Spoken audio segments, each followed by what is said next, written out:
Good evening. Welcome to the Warrant Committee. It's March 31st, 2025. And we have Karen today with us on Zoom. Karen, could you read our roll, please? I can. We have Tom Caldwell, Steve Rhines, Lori Connolly, Liz Dillon, Jay Fundling, Andrew Coe, Macy Lee is on Zoom, Peter Mott is there, Julia Maxwell is on Zoom, you have Brian McGuire there, Aman Nagasi on Zoom, Ron Sia, and Judy Steele is on Zoom. You have a quorum. Thank you very much. Thank you everyone for being here this evening. So you see from our agenda, we have a couple of items. We're going to be dealing with our planning board articles that were just voted on this past Thursday by the planning board.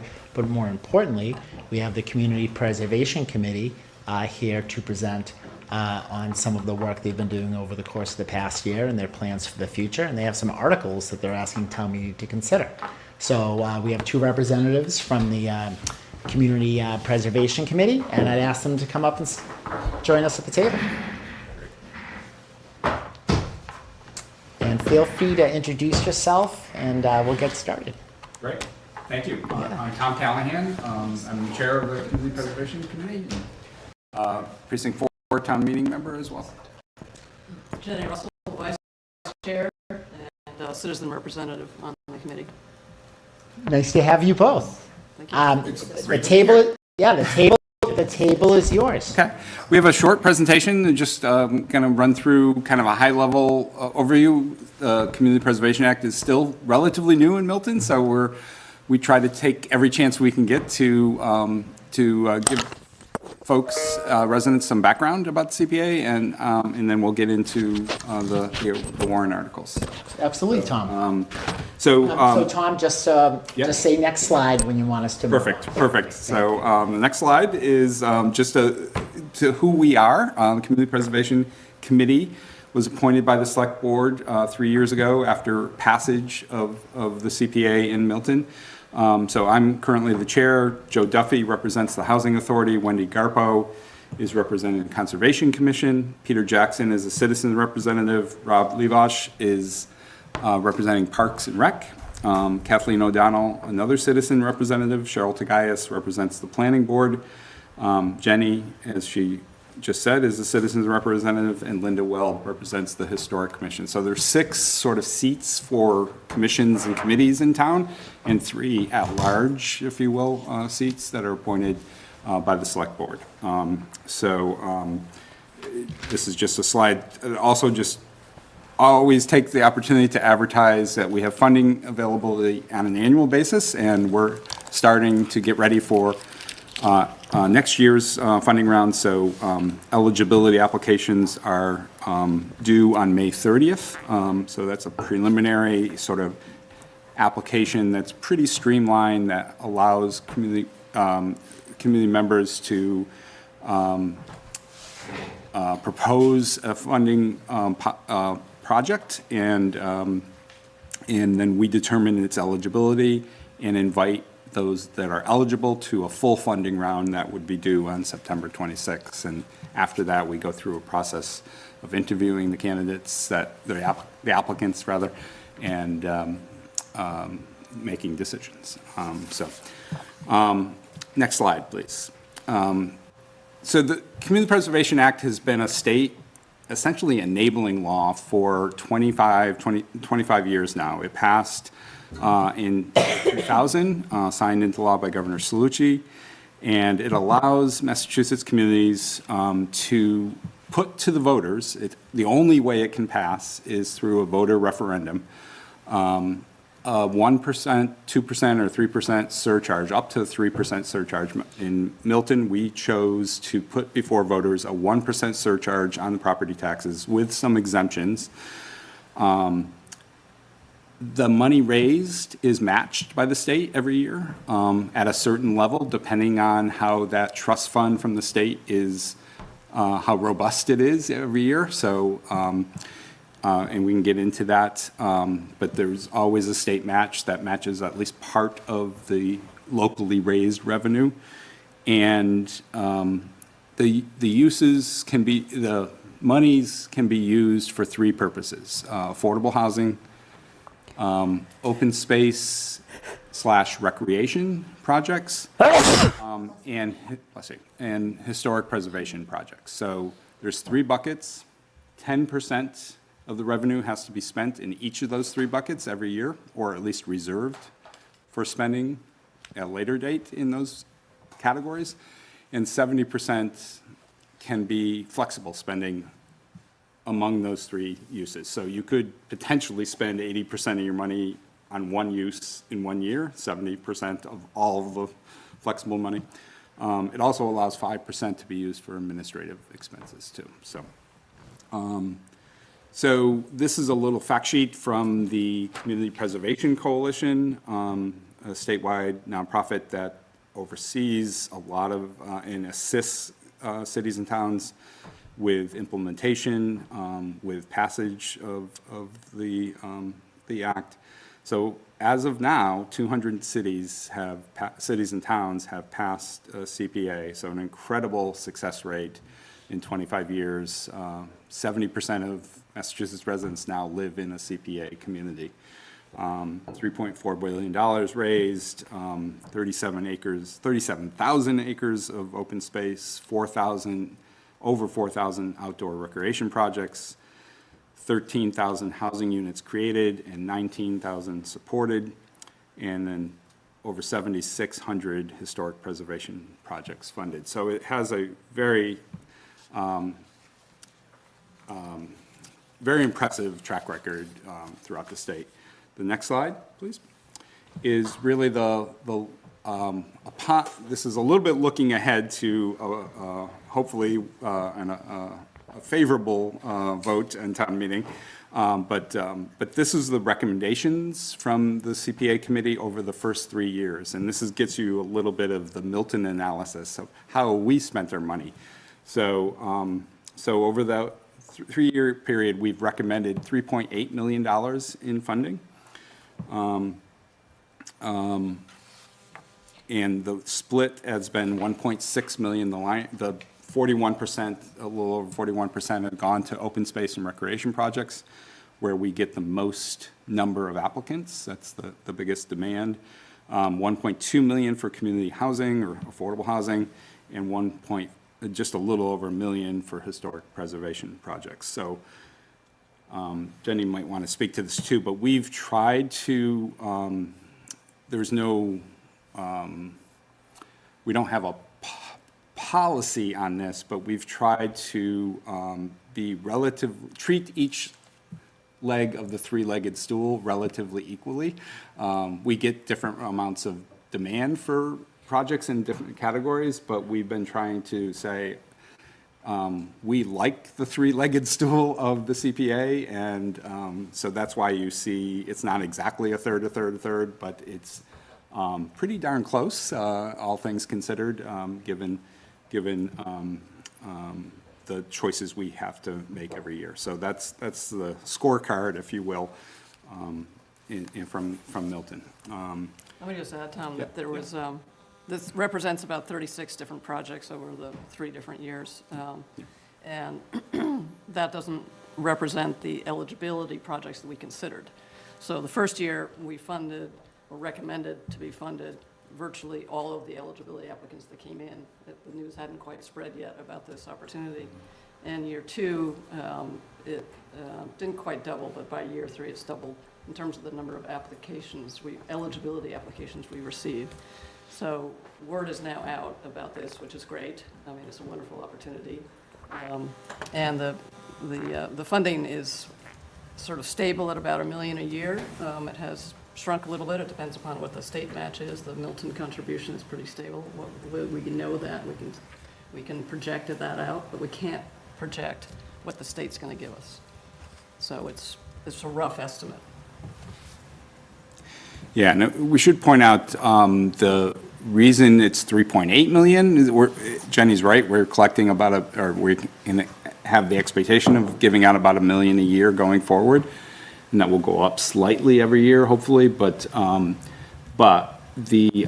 why do we give out 3.8 in 3 years? The first year was essentially almost 2 years of revenue collection because it took the committee a while to get appointed, and then once we got appointed, to get up and running. And so by the time and then solicit projects, all that startup time took some time, of course, and therefore we had almost 2 years of revenue collection. So we were able to give out 1.7-ish million, I think, in the first year. So that explains the larger than 1 million per year total.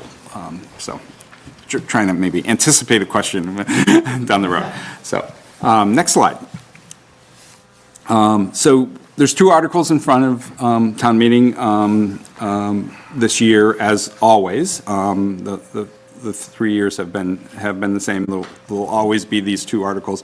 First one, I think it's Article 34, if I'm not mistaken, is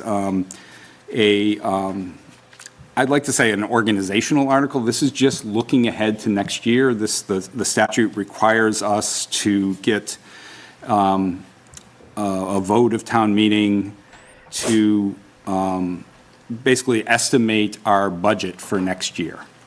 So it's the CPA surcharge, as Jenny was just referring to. We're in our financial liaison on the committee, Pete Jackson, works very closely with Amy Dexter and Joanna McCarthy to come up with this revenue estimate. We don't just do it ourselves, but we work with the town accountant and town treasurer to get that number from them. So they're estimating the locally produced surcharge will be around 890,000. We try to estimate a conservative state match, in this case of additional 140,000. We have been earning some investment income of an additional 20,000. So a conservative total estimate of our revenues for next year would be $1.05 million. And then the organizational part of it is really setting aside, by statute again, we're required to set aside 10% in each category in these historic preservation reserve, community housing reserve, and open space and recreation reserve. So it's kind of uneventful article essentially because it's just sort of looking ahead to next year. These numbers will actually change based on actual revenue, and we'll probably have a slightly different total to spend next year, but it is our best guess of looking ahead a year. Next slide. The second article is the one that generates the more excitement, hopefully, at town meeting. And we've been fortunate to have broad support at town meeting and from the Warrant Committee in the past 2 years. So we appreciate that. More than broad, almost unanimous. Yeah, almost unanimous, I think. Save for one vote. Yeah, exactly. So we have pulled it out of the consent agenda the last 2 years because, again, going to what I said at the top, we'd like to, since it's so new still, it's only year 3 of this, we talk to residents all the time that are just hearing about it or haven't heard about it, or what's the CPA about again? I've heard about it, but I don't really know what it's for. So we try to use town meeting and doing a short presentation on town meeting floor to continue that education. We know a lot of people watch from home. Obviously, town meeting members are in the room. So we feel like it's still in its infancy, and it's good to have a broader awareness of what CPA, what the possibilities for CPA can be. So here is, this Warrant article is basically our recommendations. And I think I'll just take a step back and we can answer any questions. I won't go through, you can read those recommendations, but our process, as I sort of alluded to quickly before, is really in May, going through round 1 of we collect eligibility applications. It's a time where it's a streamlined application, so we're trying to encourage a lot of people to apply to us.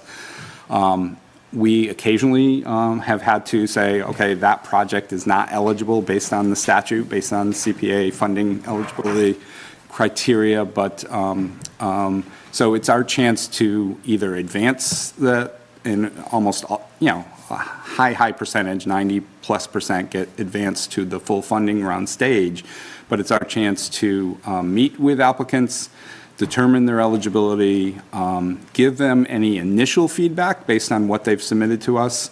So we don't necessarily meet with every single applicant at that stage. If it's an experienced applicant and somebody that's been through the rounds before, we just kind of notify them that they're advanced. But for the most part, we're meeting with a vast majority of eligibility applicants and having an early conversation about the project and what stage it's at, and just so we're learning ourselves at an early stage.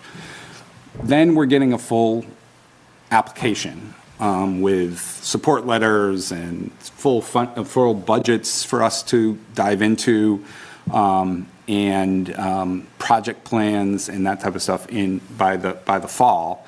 And then our committee goes into high gear and really meets with every single applicant in person at a table just like this, and upstairs, right? And it's a great opportunity to learn about the current status of the project, because some months have elapsed from the eligibility round, and also for our 9 members to ask questions and get into a conversation with the applicants. After that usually takes, with 14, 15, 18 applicants, it can take several meetings to go through that. Not telling you anything you don't know as the warrant committee,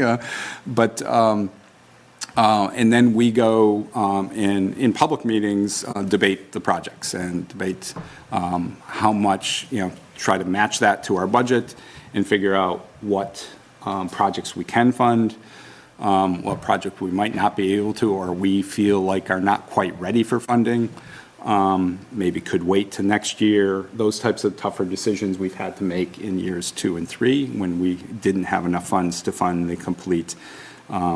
At the eligibility stage, I think this year we had almost $5 million, or 4, is it 4? Yeah, in applications, or applications for funding for $5 million, and we only had $1 million to give. So now that got narrowed down a little bit because a few projects dropped out and weren't ready, but that's the initial oh wow moment that we were faced with this year. But it's a pretty robust process, we feel like, and it allows us to really, I think, get our hands around the projects and really engage with the applicants and get to ask them some good questions about other funding, matching funds. We'd like to fund projects that have some other outside sources of revenue coming in and that we're not 100% of the project. We also have taken an approach that we really like to fund a mix of town department priorities. Parks and Rec has fared well, Conservation Commission has fared well over the 3 years. Those are just 2 examples of town entities, town departments that have come to us. The select board themselves have come to us with project.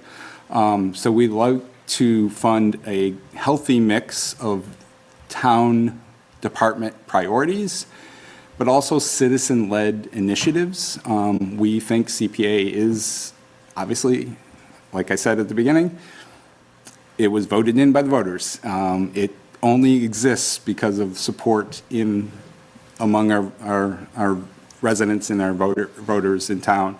And I think when it works best, it encourages that type of citizen involvement, resident involvement. And we've been fortunate, especially I think as years have gone along, getting really some creative citizen-led projects that we have been fortunate to be able to fund from time to time. So we'd like to think that that's a good balance and a good healthy mix going forward. This is the next slide, please. The next 3 slides are just samples of some of the projects we funded or we're proposing to fund this year. This would be our 2nd year with Milton Cemetery. They have applied for monies to take a look at renovations to the receiving tomb, which some of you may be aware of, but it's a really important feature in the landscape of the cemetery. It's 145 years old, and it has received little to no maintenance. And it definitely needs there's some structural changes that have been made that maybe eventually will compromise the structural integrity of that important historic feature of the cemetery. So the cemetery has applied, and we were able to recommend them as one of the funding projects. Next slide is an example of a couple different types of projects that have come to us recently. The Collicott and Cunningham PTOs have been applying to play yard, in this case, play yard improvements in the back of Collicott and Cunningham, making it safer, putting in that, I don't know what that turf is called, but it's softer, more safer surface, and other improvements to that play yard.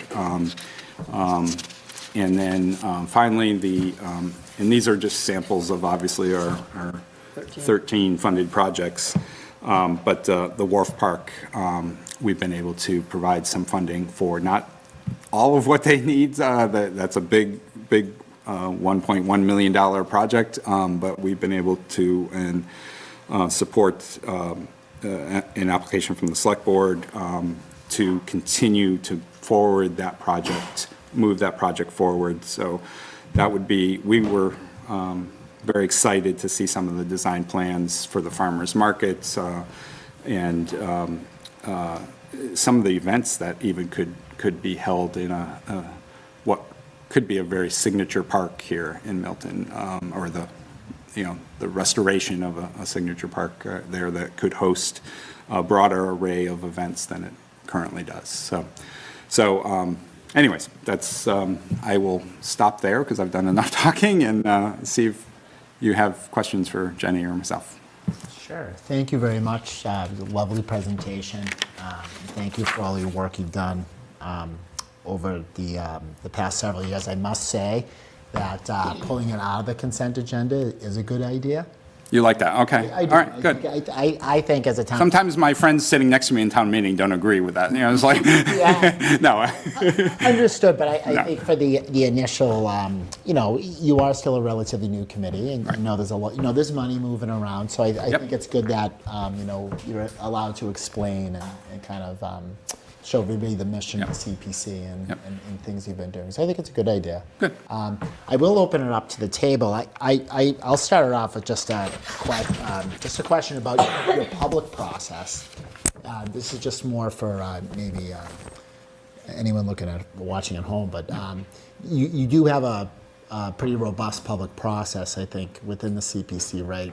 In terms of just bringing people in, neighborhoods. Like, can you just explain some of that public process that you have with your projects at the committee? Yeah. Do you want to start? Or? Sure, Yeah. sure. We try to get at all sort of levels. Just a couple of weeks ago, we had an open forum at the COA, and that was publicized through Milton Times and all of the websites and Facebook and et cetera. And pretty much all of the social media potential things, we announced the deadlines, and again, through the Milton Times, it's advertised. The Milton Times has been particularly good at recording both the eligibility applications, the final applications, the votes, and everything, and describing all of the projects. So that's sort of our best bet. We're hoping to actually spend a little bit more time on really publicizing the projects. So we're at a point now where we do have signs. Signs have been up, Turner's Pond and several others, but they haven't stayed up. We don't have a permanent sign yet, so we're thinking about, okay, how can we design that so people know when they see a project that, oh, this was in part funded by the CPA. So that will help, just having that visibility readily handy.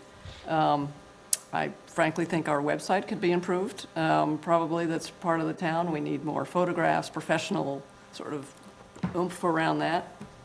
And at the same time, we're receiving more than we can fund. So at some point, it's like, well, how much do you have? How much, yeah. I certainly feel like we've done our public duty in terms of putting it out there. And it's a question of whether folks, pick up on it or not. What do they read? What do they see? What social media are they on? And getting the word out. Once projects are out there, then people will begin to know about it because they'll obviously tell their neighbors and community about it. The other thing I would just say is in kind of give you an insight into some of the debates we've had on the committee. So as we described, there are two rounds of, the first round of eligibility and the second round, which is the full funding round. As Jenny can testify, I have questioned whether we need both rounds and whether we need to bring in the applicants in both rounds. And I've been disabused of that notion by both my fellow committee members and also some of the applicants, that they've enjoyed actually coming in to get early feedback on a project. Because a lot of times, it's not a yes, no, you're eligible or not eligible. Most of the projects have been eligible, but it's learning more about CPA, what would enhance their ability to get funding. Wharf Park came in with 1.1 million requests when we only had $1 million to give out. I mean, they kind of knew that we weren't going to get 1.1 million, but so we work with each applicant at that early stage to say to level set expectations of like, okay, this is what we have each year. And to encourage private fundraising and other outside sources to engage in a dialogue with the applicant of like, what are you thinking about other sources of potential funding for your project? And I think in some cases, hopefully, we've been helpful in rolling up our sleeves with the applicant to sort of brainstorm and help them find full funding eventually for their projects. So we've, I think we're going to keep that two-level engagement and encourage that type of dialogue because it is a learning process, I think, for everybody, and it allows us to have, I think, a greater appreciation for how the projects are advancing over the 6-month period where we're considering applications. Great. Thank you very much. It's very important. I find it to be very important, and I think you do great work. Thank you, Tom and Jenny. Does anybody? Yeah, I do. Steve, Liz? Sure. Thanks for all your great work. We've benefited in my precinct 7. Andrew's with a water filling station. Yes. Yep. Thank you for that. It's awesome. We were happy to fund that. Again, an example of a citizen-led project coming in from the East Milton Neighborhood Association, Which we're members of, yes. and yes. Thanks to Andy. And Andy did a good job representing. Did it get Yeah. in? Yeah. Did it get in? I don't think it's in yet, is it, Liz? Soon, though. Soon, we hear. Yeah. We need a sign there then. We're excited about it. Yeah. I've just got a couple questions for you. Sure. Really interested in your process. I'm on your website. Where can we see more information about the submittals? Is that public information? The submittals as they come in, you mean? Yeah, so the list you have that you showed us earlier, are these all approved projects or are they still in the process?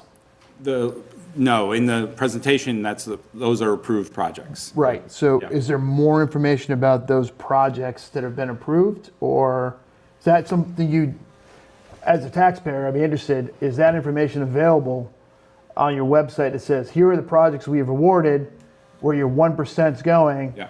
And, here's what the match is. That would be really helpful information, I think, given the town's situation with taxes. Yeah, no, it's a good question. I don't think, other than getting a list of the project, the project description and the Or copy of their award submittal. amounts and stuff like that. I know the full submittals that we get, it's on a shared folder for the committee members.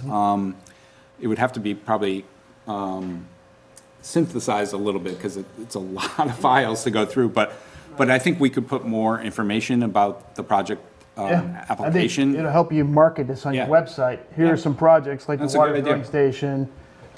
Okay, So so, as Jenny said, definitely one of our projects over the next year will be to revisit the town's website and figure out how we can work within the structure of the website to put more information out there. It's a good point. We probably would need, I don't know if we need permission from the applicants, but there's, I mean, I don't know if even there's sensitive information, but just in terms of that they would know that it's on a public platform. It'd be helpful.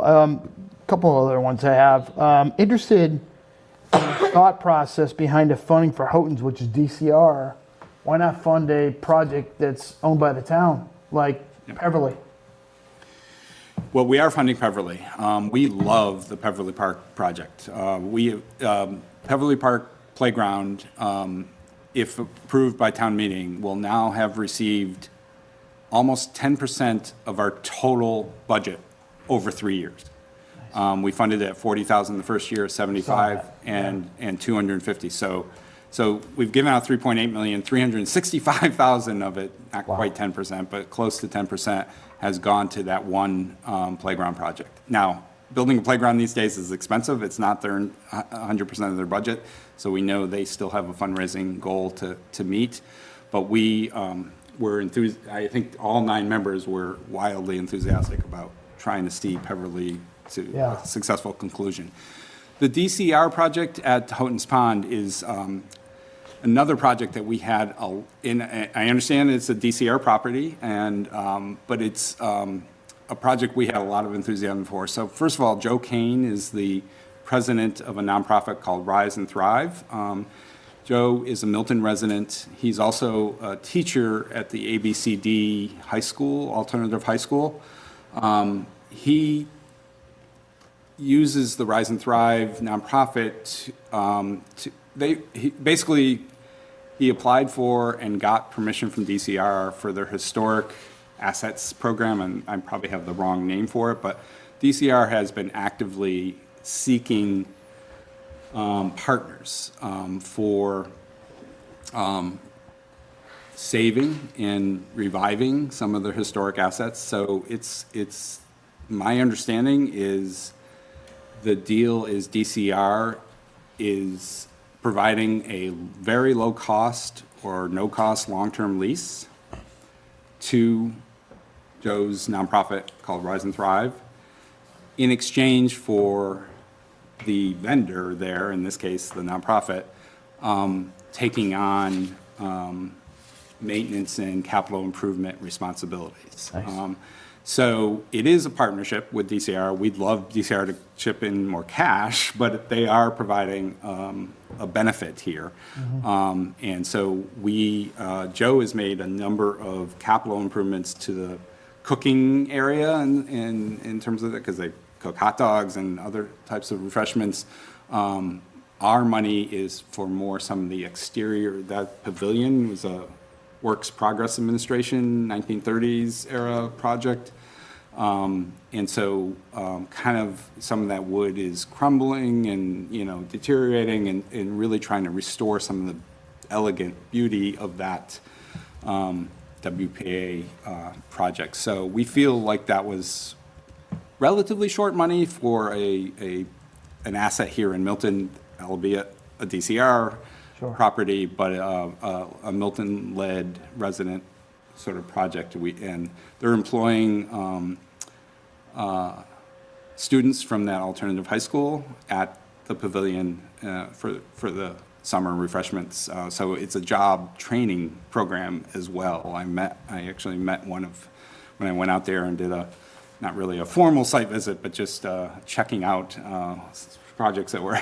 And Joe introduced me to one of the young women who's, senior year on her way to college and was working there and really earning some money, but also getting some job training skills as well. Awesome. And just one last question for you. I noticed a dip in your investment income. It dropped last year to this year. Why is that? For Your next, in the article, it looks like you dropped from 50. Yeah, to 20. for the estimate for next year. Pete would probably be able to give you the best and most complete answer, but my sense is that's a ultra-conservative estimates from the town departments. I have this tug of war where I try to get them to give us a little more realistic estimate, but they are erring on the side. I think it'll probably be north of that, but I wonder if it was cumulative too. it is a Last little year. cumulative, and as we spend down some of the money, there's less money in the reserves, so they're maybe anticipating more money out the door. So it's, but I suspect they're just being ultra-conservative. Awesome. Thank you. Appreciate it. I'd also like to comment on your first question because I think it gets back to this notion of leverage. So we often ask in our applications, who else are you getting funding from? Well, that will happen from others who are funding or potentially thinking about funding a project. It's like, who else are you getting funding from? Yeah. So in many cases, especially with the affordable housing, to say that the CPA has funded this in a particular spot lends a lot of credence to a larger pot of money that's coming from somewhere else. Another example of that is, in the first year, we funded the Blue Hills Observatory fence, which, as you know, is owned by the state, so it got a little complicated in terms of us recommending it, but it was a local nonprofit that wanted to historically restore the fence around the observatory. And the state put in a lot more money than the CPA did, so an example of they wanted to see some local support shown towards this, so it goes both ways. And I think marketing what you're doing is important because people don't know if you don't tell them. Yeah. You got to tell them 3 times. Yeah. Right? Yes, at least. Right. And so getting that out there, I mean, you're doing some really great work. I mean, think about that story you could tell around Peverly, right? That's amazing. And it's not just a one hit it and quit it. You're doing 1 year, 2 year, 3 year. And Yeah. that's a timeline to show build and positive partnership with the town and local neighborhoods. That's an amazing story to tell. So I think you should tell Each them. one of them are a story to tell. Thank you. Yeah, no, we always, it's definitely a fun Yeah. committee to be on because it's just, we see some great projects coming before us. Yeah, Thank you. yeah. Thank you. Liz? Okay, I have 4 questions. Yes, no, yes, no. None of the above. Not yes, no. So, do you fully exhaust all, so I'm a member of the Milton Cultural Council, so for us, every year we exhaust all the money that we're given and then we don't have any left. Do you exhaust all the money that you get every year? And if not, then what funding remains for the next year? Yeah, good question. We have mostly exhausted, but we do not exhaust every last penny. I think this year we had about 50,000 left over, but so the vast majority goes out in committed projects, but we do leave. I mean, it's varied, but generally a relatively a 5-figure, not 6-figure, but a 5-figure total, 50 to 75,000, I think, has been roughly our sweet spot. Don't quote me on those exact numbers, but it's been in that ballpark. And we do that just in case there's something, in error in the funding estimates, or we don't get some state resources that, I think that's never happened. And we just do it to be, extremely on the cautious side. But it's the vast majority of the It gets. available resources go out every Yeah. year. I mean, in general, I would say the answer is yes. But another aspect to that question is how much is actually spent. Yeah. So sometimes it takes years for these projects to spend out the grant that they've been giving. So there might be money in the account, but that doesn't mean that it's available. Yeah, it's committed to year 1 or year 2 projects. Typically, the project agreements that we sign with successful applicants are have a 3-year funding cycle. Contract or whatever. Contract, yeah. Okay, and then you kind of were explaining a little bit about how you try to get people to apply, but can you explain your process of making sure, if you do, that there's sort of a diversity of different applications? Like I see a few for the schools, so Yep. is that part of your process to say, okay, well, we don't want to fund too many playgrounds or too many, like, how do you make sure that the applications are very varied? And then is that part of one of the things that you consider? Is that a consideration? Yeah, I can speak for myself here. When I look at these projects, I'm thinking about that, that type of diversity, the diversity we already talked about between what I would call town department priorities and citizen-led initiatives. I think that balance, it's already been mentioned, the Andrews Water Station is a good example of a citizen-led initiative.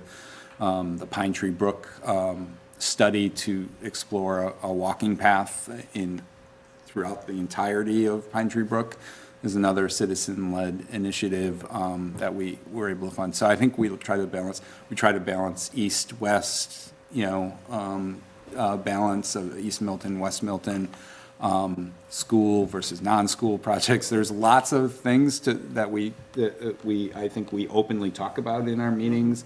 And yes, we're conscious of that. We're funding something, I think this year, Pagoda Circle, and that was another citizen-led initiative that was really impressive of like the engagement they're doing with the community, the immediate community that lives in the Pagoda Circle, immediate vicinity, but also a concentric circle out from that, in that precinct, basically. So Regina Campbell Malone and others came to us with that project. So we just try to balance a lot of different things, Liz, to see how we can encourage more applicants. Matter of fact, the PTO projects have encouraged Tucker to inquire. Tucker will be the only elementary school PTO not to receive CPA funding if this year's funding round is approved, because we have funded Glover and Ellicott and Cunningham. So the Tucker PTO is got a couple good ideas for, so we expect an application from them for next year, for instance, to your point.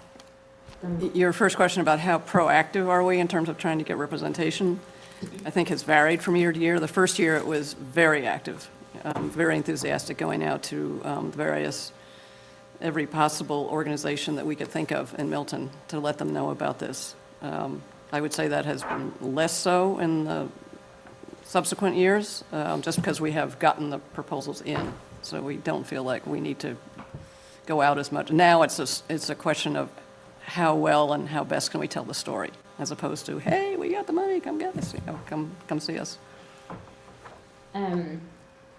Okay, can you explain for whoever's watching at home, what the recreation master plan is and then what the affordable housing trust is? These two line items. Yep. So the recreation master plan is the Parks and Rec department. That was one question, by the way. Still one. Okay. That's number 3. One. Yeah, that's number 3. It was one. It seems like it's 3 and 4. No. It's very clever. Yeah. Thanks for clarification. Good lawyers. So recreation master plan came to us through Parks and Rec. They have not done, despite their best efforts to try to get a funded recreation master plan, they have not been able to do one. Ooh, how many years? I don't know how many 20? years. A long, long time. It's way overdue. So it's really taking a look at the recreational needs in town, our current assets. And we were excited about this project. I know I'm saying we're excited about all these projects, but it's true. But because this will help us, it will help Parks and Rec, certainly, but it will help us do our job in terms of giving us some sense of what some of the town priorities are to fund in future capital improvements for open space, parks and recreational activities. And it's not just playing fields and that type of stuff, but looking at more passive recreation and those types of projects. So we were, when Kevin and Rob came to us, Kevin Chrism, and Rob Lavash came to us with this idea. We were really excited because I think it will help them prioritize, but it will also help us evaluate future years of funding.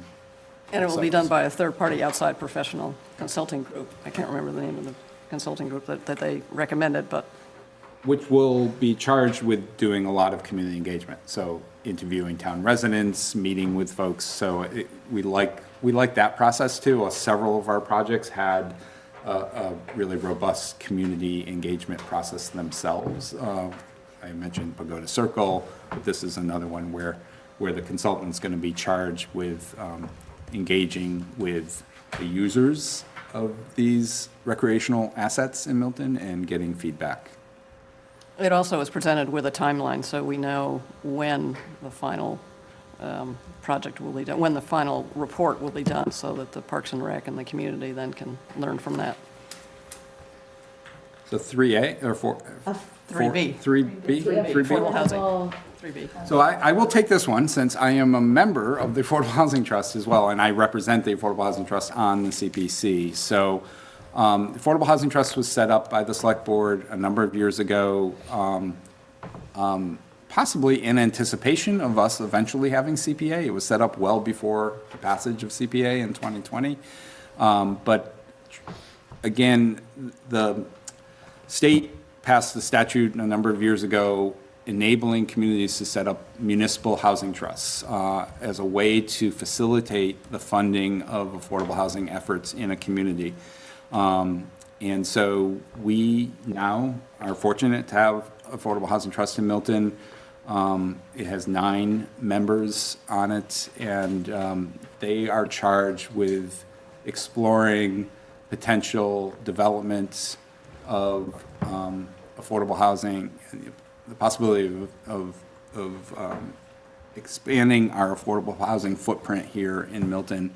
Some of the things that Trust has done with the resources CPC has provided are the most recent and most notable, I think, is $400,000 is going to the Winter Valley project. So 30, if people haven't heard, Winter Valley has received approval for a 36-unit expansion of all low-income elderly units. So it's on their current site, but expanding by adding a building to that site. So that's a great example of what Jenny was referring to earlier, where HUD is funding most of that, but HUD looks for a local match. And Winter Valley MRE, Milton Residents for the Elderly, came to the Affordable Housing Trust and asked for $400,000 and were awarded that by the Affordable Housing Trust. The other resources that CPC has given the Affordable Housing Trust were not exclusive to, but were in part to try to facilitate the development of affordable housing on the town's poor farm or the town farm at the end of Governor Stoughton Lane. So that project is still being evaluated by the Select Board or the Governor Stoughton trustees, but that is the eventual goal of some of the funding that we have provided to the Affordable Housing Trust. And just to back up a little bit, it was a decision of the committee to award the Affordable Housing Trust rather than the committee itself trying to decide on each project that was coming before the town. It was just, we didn't have the expertise. The Affordable Housing Trust was set up specifically to do this. So let's give the chunk to them, and then they can deal with it appropriately. And then over the past 3 years, have you seen an increase year over year in the number of applications for CPA funding? And can you explain sort of that increase? Like, how many and how many are I wish we had the graph to show you. Yes, is the short answer. And I think just going to what we have said before in terms of people knowing about it, people realizing that there is funding available. Once one happens, once you see somebody with a red chair, you see somebody else with a red chair, then you see somebody else with a red chair, and the projects just become known. And the neighbors talk to neighbors, and as I said earlier, word gets out about this. So it is a growth potential, even though our budget has remained somewhat limited. I don't have the numbers right in front of me, Liz, but I think the rough growth is 12 to 18 to 21, roughly. For eligibility applicants? Yeah, for the full initial eligibility applicants. That's not the numbers we funded each year, but in terms of growth of applications, it's not quite doubled, but it has gone up by a considerable percentage each year. Yeah. I might be off. It might be 12, 17, 20. Well, we funded everything that came in. But it's in so, that yeah. It's in that ballpark. Rough math. And what I know this is a warrant committee. You don't do rough math, but we can get that number for you though. We can follow up. Be great. And what we see is, I think what would be really interesting to track is where is the redundancy of projects? And it's not necessarily redundancy, but where is the progression? So how many years are we going to fund Pepperley Park? How many years are we going to fund the Forbes House? How many years, et cetera, et cetera? So do you consider that a new proposal or the same proposal just making progress on the project that they're specifically working on? So it's sort of how you also categorize projects coming in. That would be another way to look at it. Yeah, that's true. We have had repeat applicants. Go settlers? Judy. Online. Thank you, Tom. I have a curious question. When you were giving, in the beginning, an overview of the committee, you indicated that properties are taxed 1% that goes to this fund. And you did say with exceptions. I'm very curious to know what those are. Yeah. Thank you, Judy. There's one exemption that applies across the board. The first $100,000 of assessed value is exempt from the CPA surcharge. So doing simple math here, if your home is assessed at $1 million, the 1% surcharge is only assessed on 900,000 of that $1 million in assessment. The first 100 is exempt. So it's something that the state legislature probably needs to revisit and update, because when it was passed 25 years ago, 100,000 was significantly a higher percentage of the average assessed home. So there is, I think, some appetite for the state to eventually revisit that. But for right now, 100,000 of every property, commercial and residential, is exempt, and then it's taxed on the balance of that. So there also is, and Milton adopted when it passed it in 2020, a low and moderate income exemption. And that applies to both seniors and non-senior households. There's different income levels for seniors versus non-seniors, but if you meet the low and moderate income eligibility, you can apply to the Board of Assessors for a complete exemption. Those income eligible households would not have to pay anything any part of the 1% surcharge. So, and I believe that that's on an annual basis, and the Board of Assessors has it on their website of when the deadline is at, and I think that's coming up April 30th, maybe? I don't know, I need to check that, but that we're in that annual cycle right now where seniors and others can apply for that exemption. So thank you, Judy, for reminding us about that. Thank you for that information. You're welcome. Thank you. Anybody else have any questions? Andrew? I've got a couple of different questions. One on sort of controls based. You said your budget says $50,000 roughly in administrative expenses. What's in there? Yeah, we hire we've been working with Julia Getman, who is a town employee, but separate from her town role, she provides some staffing services to us, largely minute taking at the meetings and just some administrative. Again, there's a lot of applications. We get obviously 20 applications, but we get pages and pages of, so she kind of makes sense of that all to us and provides it on, uploads it to the shared file and is a general resource. That being said, while Julia has been fantastic, we have spent far below that budgeted 5% level. We haven't even come close to the 5%. So now with some of the things Jenny said earlier, we're looking into signage, permanent signage. Some of that would not necessarily be on us. That might be a negotiation with the project applicants. And, the example I always use is the Forbes House. We funded a project there, the barn project. Presumably the Forbes House will put up a donor wall. We would like to be on their donor wall, right? And I think we deserve to be on their donor wall because we funded that project, in part at least. So it's a negotiation, but we anticipate there'll be some costs for signage. Advertising in the Times Yeah. for meetings, that kind of stuff. But it's been more like, I think, 1% of the budget rather than 5. But we do set aside that 5% every year just in case there's some unforeseen expenses. But and it goes back to Liz's question too. Sometimes that revenue gets returned. If we don't all the time, that's some portion of that administrative expenses gets into the reserves for next year to allocate to projects.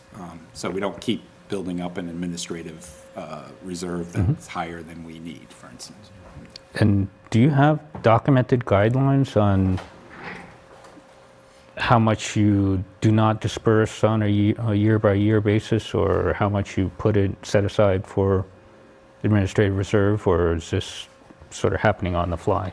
No, so not here tonight is the three officers essentially are myself, and Jenny and Pete Jackson, who I mentioned earlier. So Pete's out of town this week, but so he is our financial liaison to the town departments. So he's meeting regularly, actually throughout the year, with both Amy Dexter and Joanna McCarthy to make sure our budgets are in line with their budgets and really keeping a close eye on what projects have successfully drawn down some of their money, what projects still haven't. So we have a great working spreadsheet that Pete maintains with Amy and Joanna's input that gives us a sense of where we are every year, basically. And he does that multiple times a year, so we're doing, at least 6 months check-ins, basically, to see, okay, how much money is still in the bank, how much money is committed, and what do we have in the balance. And to that point, since we're in year 3 and about to enter year 4, and I said earlier that we give projects a 3-year period to get in the ground, essentially, and not all of them are in the ground, but so we're anticipating, we're not necessarily hoping for this, but we're anticipating that there will eventually be a project that didn't quite make it, right? That their funding didn't come through, and that money will be returned to CPA fund to reallocate. So we want to keep a really close track on that for that eventuality. As sad as that might be, it means we can put that money back out there to a project that can go forward. So, it's, yeah, we feel like Pete has done the bulk of the work on that, and we're greatly indebted to Amy and Joanna for assisting us. It's pretty specific. Yeah. It's almost down to cents. Yeah, Okay. yeah, yeah. And, sorry, one last question on the structure of the committee. I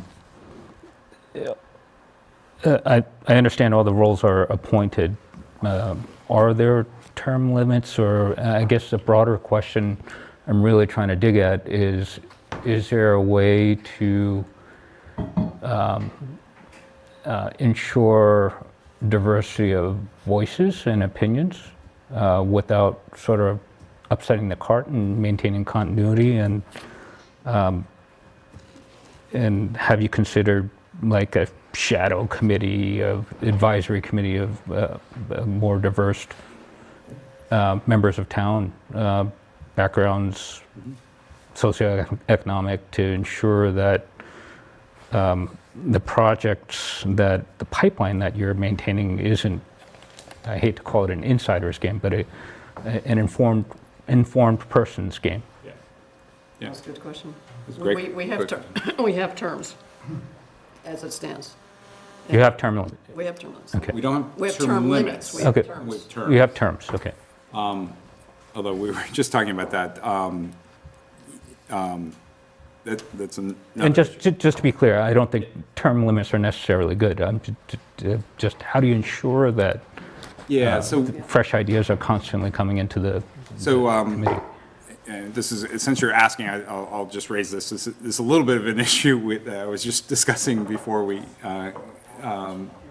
came here this evening, rather, with Jenny. But, so we are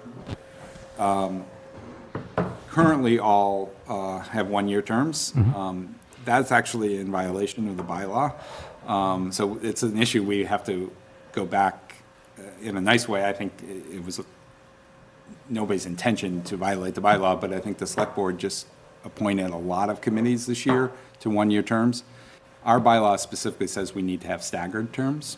This doesn't completely address your question, but it was an attempt when we were set up. So I don't know, Jenny got a one-year term, I got a two-year term, Pete got a three-year term, or vice versa. And we were supposed to keep then three-year terms going forward so that you could only lose 33% of the committee in any 1 year, and you'd have some institutional knowledge. Probably similar to how the Warrant Committee tries to operate, something similar to that. So we'll get that restored and fixed going forward. We haven't discussed an advisory committee. That's an interesting, I mean, we kind of use these annual public forums as a way to solicit input, but those are episodic and not an ongoing advisory committee.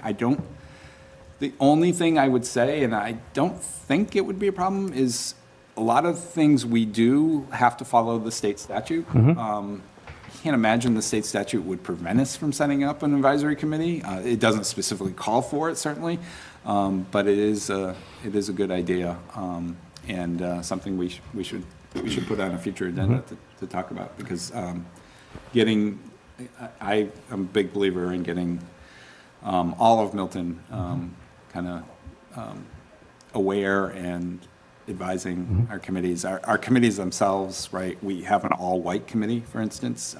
It's just, in a town that's 30% people of color. It's hard. I mean, you need the expertise, and Yep. you also need Yep. willingness to volunteer. So Yeah. it's not. Yeah. No. I don't blame the committee, and so the workaround in my mind is how do you get that Right. external opinion? Yep. Because 6 of the 9 come from the committees that are designated by the town, there's some natural rotation with that. So it is not the same committee as we started with 3 years ago. And I think we'll look a little different next year. I Three, I think, think. Joe Duffy represents the Housing Authority. He's not running for reelection this year. So the Housing Authority will have to nominate a new person, for that seat. That's at least one seat. we know. Cheryl came on from the planning board, Right. I can't remember who she replaced. Yeah. Yeah, and so really encourage you to figure out ways to get external input Yep. without having to disrupt a working committee that's doing good work. That's a good point. That's a great point. Thank you. Peter? Funding question. If you were joining a bigger project and you were providing partial funding, are there rules around that? For example, if What kind of funding? somebody wanted to build the boathouse on the wharf, Yeah. they come to you first and they need 300,000. If you give them all 300,000 to do it, that's great. But if you give them $100,000, and they're raising the additional capital, and they start by spending their $100,000, and then nobody's home to build the building, but the foundation is there. Are there some Yes. checks regarding how much funding and Yes. before shovel gets in the ground? It's a good question. That's exactly what the role of the grant agreements are for. So Kathleen O'Donnell happens to be a member of our committee. She's also a lawyer. She also happens to be somebody who, in her professional life, has represented CPA communities around the state. So she has had extensive experience in crafting these grant agreements to not expose the town to lost money, basically. And I would say the process that I explained earlier of us engaging early and often with the applicants, we really try to get a sense of how realistic their fundraising, their outside fundraising plan is. If it's pie in the sky, we've looked unfavorably on some of those applicants because we felt like, putting good money after bad is not, what we want to do. But ultimately the grant agreement is the protection that we don't release funds until a certain threshold is met. And every project's a little different on that, but Kathleen is hard at work protecting the town's interests there. That's great. Thank you very much. Yeah, good question. Great question. Lori? Thanks for all your work. It's a great program. So of the funding that we get from the state, how has that dwindled over the past 3 years? Sorry, we can't really hear Lori. Can you repeat that, please, Lori? Thanks. How has the funding dwindled from the state over the past 3 years? So I'm going to go back a little further. Before we passed it, or right around the time we passed it, the state passed legislation that enhanced the state match. So the state match was funded by largely by a $25 fee on transactions at the registry of deeds. So when you refinance or get a mortgage, there's a $25 fee on filing the deed and recording the deed and some other fees. So that fee was doubled. So that was the fee in place in the year 2000. And in about, I forgot what year exactly the legislation passed, but in about 2019, 2020, that fee was doubled to $50. I think that's right. I may have been even slightly north of that, but anyways. So we benefited in year one from a 31% state match. That match had dwindled to, I believe, as low as 11%. And that restoration, or that increase in that registry of deeds fee allowed communities like Milton to receive a 31% state match that first year. I believe the match was 19% last year, and we're projecting, hopefully this is conservative estimate, about a 14% state match, or less, maybe 12% state match for this year. So hopefully it'll be, again, DOR always issues revenue estimates in terms of a match. They tend to be usually a point or 2 or 3 on the conservative side. So we'll have to see this fall what the match actually is. Hopefully it'll be similar to last year. But given that I just described the source of that funding, it really is highly dependent on the real estate market. The number of sales has been relatively flat in Massachusetts, but the level of refinancings when interest rates, right, for mortgages went up, nobody's refinancing, right? So, and we're still kind of in that category. So, you know, if interest rates decline and refinancing, little mini refinancing boom happens, that will generate some more revenue. But again, the Community Preservation Coalition, the statewide nonprofit that advocates for this, is anticipating going in the next year or two to the legislature with a sort of not a modernization, but a legislative package that would address the state match again and try to, there's only a certain number of times that you can go to that well, but the other thing, occasionally the governor has put a special one-time funding amount into CPA of 10 million or so, sometimes as much as 20 million.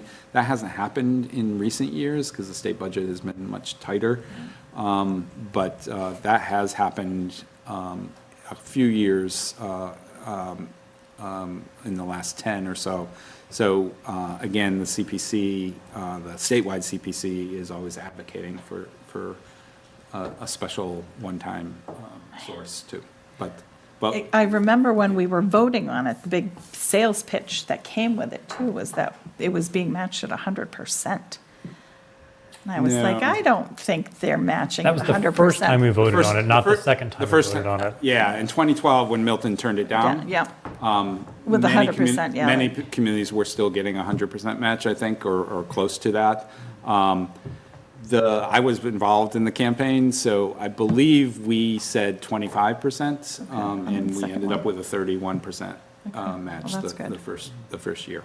Yeah, but it is variable. The other consideration, not just the real estate market but the number of communities that adopt it, right? So Has increased, yeah. we're up to 200.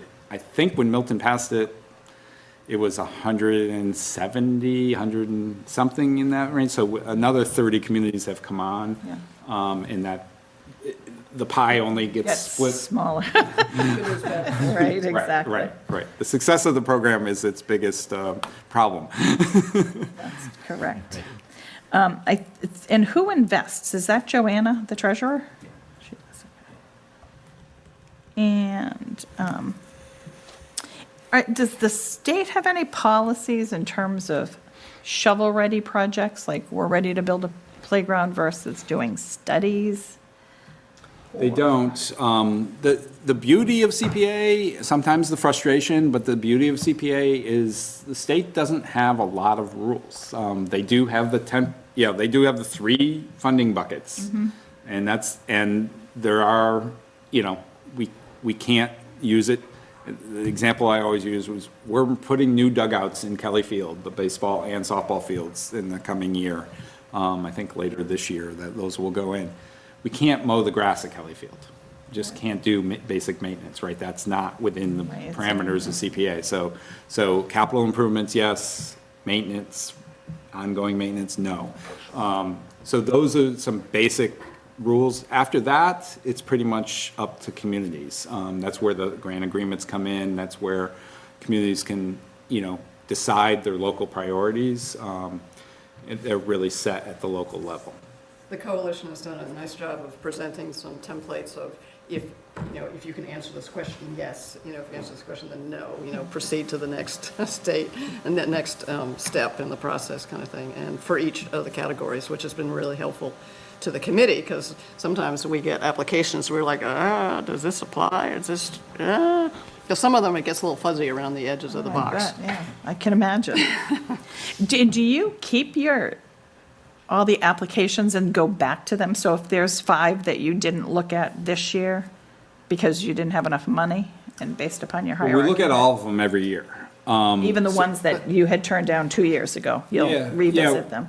Well, no. Well, we Only if they reapply. Yeah. Okay, so they'd have to go through the whole process again? Yes. You wouldn't just pull them out and say, Yeah. oh, we really wanted to do this, but we didn't have the money No, to be fair to every applicant, we'd ask them. We've tried to make our application process, while we get a lot of paper from folks, we try to make it pretty simple, and not to discourage applicants. So, but we feel like it'd be, the fairest way is to ask everybody to reapply even if they were turned down in past years. Yeah. So if they, if. In the first- balance, Sorry. well, the balance of it's a great question you asked about studies versus project, shovel-ready projects. And it is, going back to Liz's question about the diversity of projects and what we're juggling and what, that is an active consideration that we're aware of, that we don't want to fund 100% studies. That's not, we don't think what the voters voted for. We're, Right. we're projecting a little bit there, but on the other hand, how does a citizen-led, here's where the Andrews project's not a good example, because that was shovel-ready. Andrew came to that with us with a pretty much shovel-ready project. It didn't need a lot of study to determine whether a water, Yeah, right. bubble, not a bubbler, but a refill station was needed there. But Jeff Stone's project on Pine Tree Brook is a great example, right? We love that project.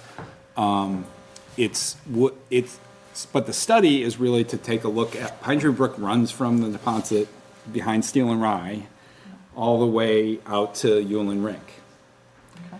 Some of it is a path that I use every day I live on Orono Street, and I walk down Thatcher and cut, into the Pine Tree Brook area and walk that path. A lot of high school students use it to get to the high school, and but that's a relatively short section of it, and it goes around Pope's Pond and stuff. So this is to really look at the right of way all along, where we might have easy access, where access would be more difficult. There's a section going from Glover towards Central Ave that is beautiful, frankly. I've walked, or I've explored some of that, could there be a path there? So that's a multi-year project. Would be Right. very expensive, but it needs a feasibility study. Otherwise it can't even get to stage one. So we tried to balance that. People will judge whether we're striking the right balance, but of really good ideas that we think need a feasibility study or some sort of analysis, versus things that are like the dugouts or whatever that are ready to go. Another example of that is, in the first year, we had an applicant around pickleball courts. And the application was, we want 12 pickleball courts. Well, there wasn't any sense of like, well, where are they going to go? What does the community think about this? Who's going to own them? Who's going to regulate them? Blah, blah, blah, blah. So there was a lot of issues around this. So what we recommended and what was approved was to do a feasibility study around this. So, and that was like, the reality wasn't quite with the eligibility application at that point. We thought, it's like, whoa, go back and take a look at this from a number of different viewpoints, and then come back to us with a real plan.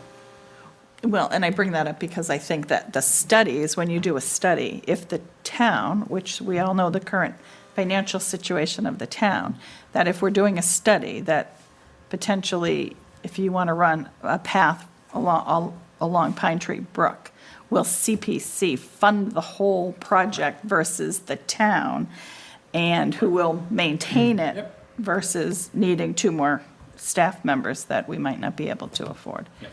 Fair questions. Which is exactly why we would say, whoa, let's take a step back first and take a look what this really means.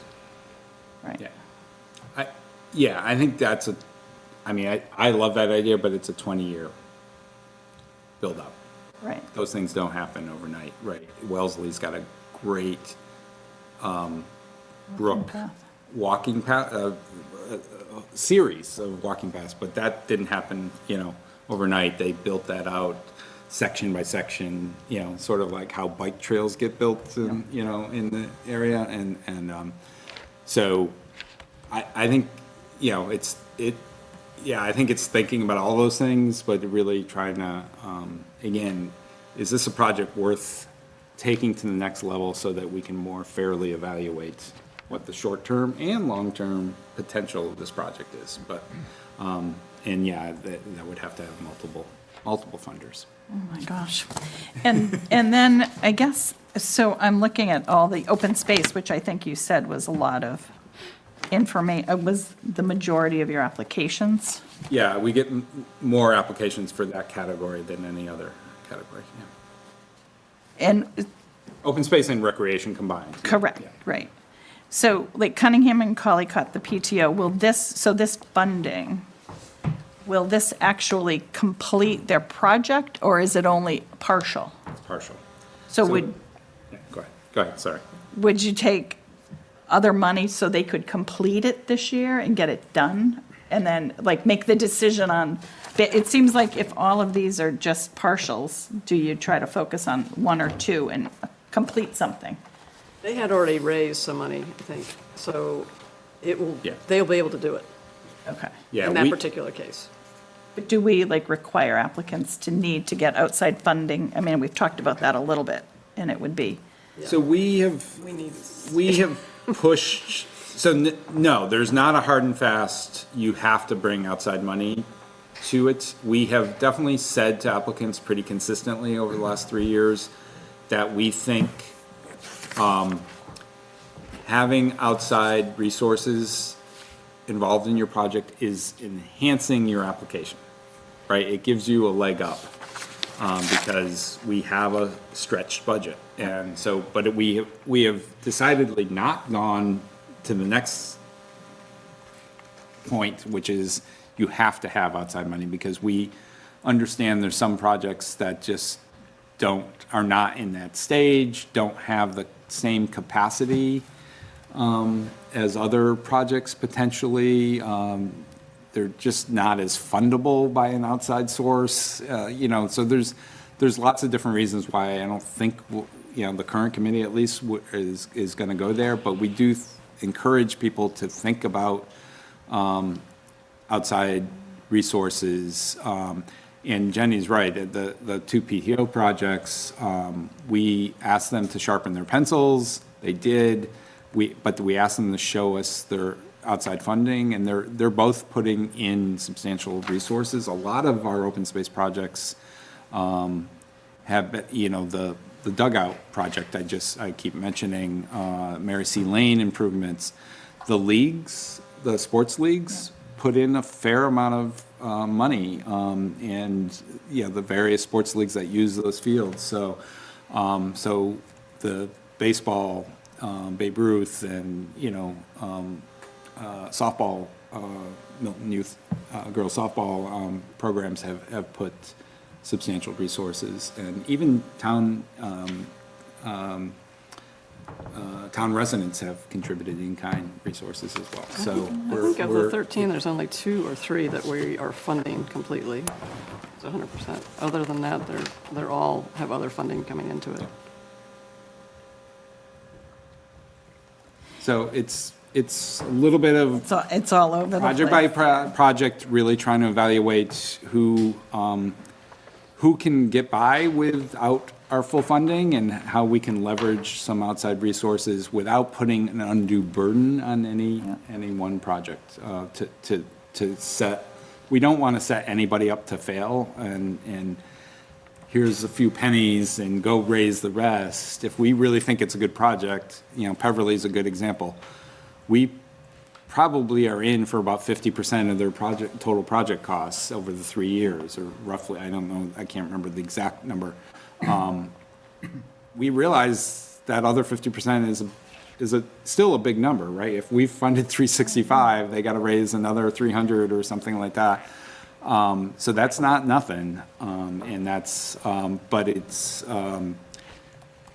probably the project we funded, the single project that we funded the most in the Parks and Rec space, period. So I think we're trying to show our enthusiasm for projects and trying to get them to a place where they can be successful. I talked to Rob today a little bit, Rob Lebasha, and he, as a Parks Commissioner, is working with the volunteer group, and really, he serves, he's on our CPC, and, helping them with their fundraising plan. So we're trying to sort of bring the resources to the table to help applicants be ultimately successful, because that's what we want to see. And that's what I think voters want to see. And do you think that the play yard improvements at the schools, will they be like that plasticky, rubbery stuff they put down now instead of like more natural? Yes. So I don't know about plastically rubbery. I live next to It's kind of like my blinky lights I don't like. I equate it to, so I live next to Kelly Field on Orono Street, and the Kelly Field playground, when I walk through that playground, I bounce on that Oh, surface. yeah, that's the plastic rubbery stuff. Yeah, I don't know. I don't think it's natural. It's It's yeah, nice. it's a much safer It's nice on your knees. material than the wood chips. Back in the day, when my kids were little, the wood Correct. chips were an enhancement, right? They were an improvement over the concrete or the Improvement. hard dirt that people fell on, but now wood chips have fallen out of favor from a safety point of view. So Collicott and Cunningham PTOs have approached us for, it's just one of the capital improvements that they're proposing, but it would be that bouncy surface that, Yeah, they showed us, they did have a full plan and architect's firm that they wanted to use. it's also sun shading and making it safer because that playground gets used in school hours, in summer. Correct. It's heavily used, so making it a little safer in the warmer weather too, for shade. Yeah, will they put in trees to, Yeah. Yeah, Actually, Okay. yeah, That's good. yeah, no, that's part of the plan. Oh, Yep, good. yep, Okay. yep. and can you talk a little bit more about the pine tree brook restoration? Is Yeah. that the walking path, or is that No, the brook that's a itself? different, that's a project that is really bringing in an outside expert. So if you've walked down that path, or you want to walk down that path, you'll see it's overrun by invasive species. It's really threatening the brook. It's threatening the neighborhood beyond the brook. That the Japanese knotweed, I believe, Oh, right? yes, that's very bad. is nasty, and it's hard to control, and it's really expanded. It's sort of jumped the brook a little bit into the retaining areas that are even closer to the neighborhood houses. So it's a big issue that, yeah, it's just a big issue, and the Pine Tree Brook Neighborhood Association came to us working with Sustainable Milton. They're going to be the fiscal agent for the funds, and hiring a consultant to advise the town and the neighborhood association, who have been great stewards of the brook, and do an annual cleanup and have really turned that brook into a neighborhood asset, but the Japanese knotweed is threatening some of that. It's really an ecological study. Yeah. So, yeah, this is another study that I don't really like. But will inform sort of the. Yes. Yeah, What to- Japanese knotweed is really, you can do some wrong things. We want to get rid of it. Yeah, but some of the intuitive things can really make it spread. Yes. So it's really important to get some experts, I think, Absolutely. involved in that. Yeah. And then, so now Park and Rec. So the recreation master plan, is that a study again? So what about the open space and recreation master plan that we have in place? That they're working on to update it? How is that not like the same? And Well, I'm not quite sure it was very outdated. Well, one's an open space plan and one's more focused on recreation. this is both. It's not the level of detail that Parks and Rec, Kevin Chrism came to us and really, this is something he's been trying to get funded out of the town's budget for years. It's not going to get done. And had been unsuccessful, and he's felt has been needed for a while now, because there's just such a pressure on the playing fields. Yep. And then there's new things like pickleball courts and, so it really is to get a handle on if we have a priority list in town? And I think CPC was actually a little bit of an impetus because they saw projects, and this goes to how do we make decisions and all that type of stuff. They saw projects some projects that were quick out of the gate to apply for us for Parks and Rec funding. And those may or may not be priorities for the Parks and Rec department. So this will help sort of create a queue a little bit of like, okay, we want to do, I'm not saying, Kelly Field, because it's next to me, of course. Kelly Field first, and no. But, but it's just, here's some of our top priorities, and that would be helpful for both them and I think for the CPC going forward. But are they working with the Open Space Committee? My understanding, I mean, you'd have to ask the members of the Parks and Rec Commission, but my understanding is that study has not advanced to any degree that is helpful in answering these questions. Okay, because I thought they were working with Horsley Witten, is that the name? And they were moving forward with I don't know if it's just because an it's, updated contract. one is on open space and one is more on rec, but Rob Luash and Kevin Chisholm could give you a better answer to that. And but it's, yeah. And the restoration plan at Pagoda Park, what does that involve? Is that another study? Yes. It's it's not a study, it's a planning, it's a community planning process. So, Pagoda Circle Park is, part woods, part open field. It has no active recreation parts to it. So it's really a very neat neighborhood engagement plan where the neighborhood association around it is has already solicited a fair amount of input into what people would like to see in that park. There is definitely some restoration of the forest there. It's, to call it a forest is, it's a small area, but the wooded area. And what we can do to enhance that and keep that vibrant and strong.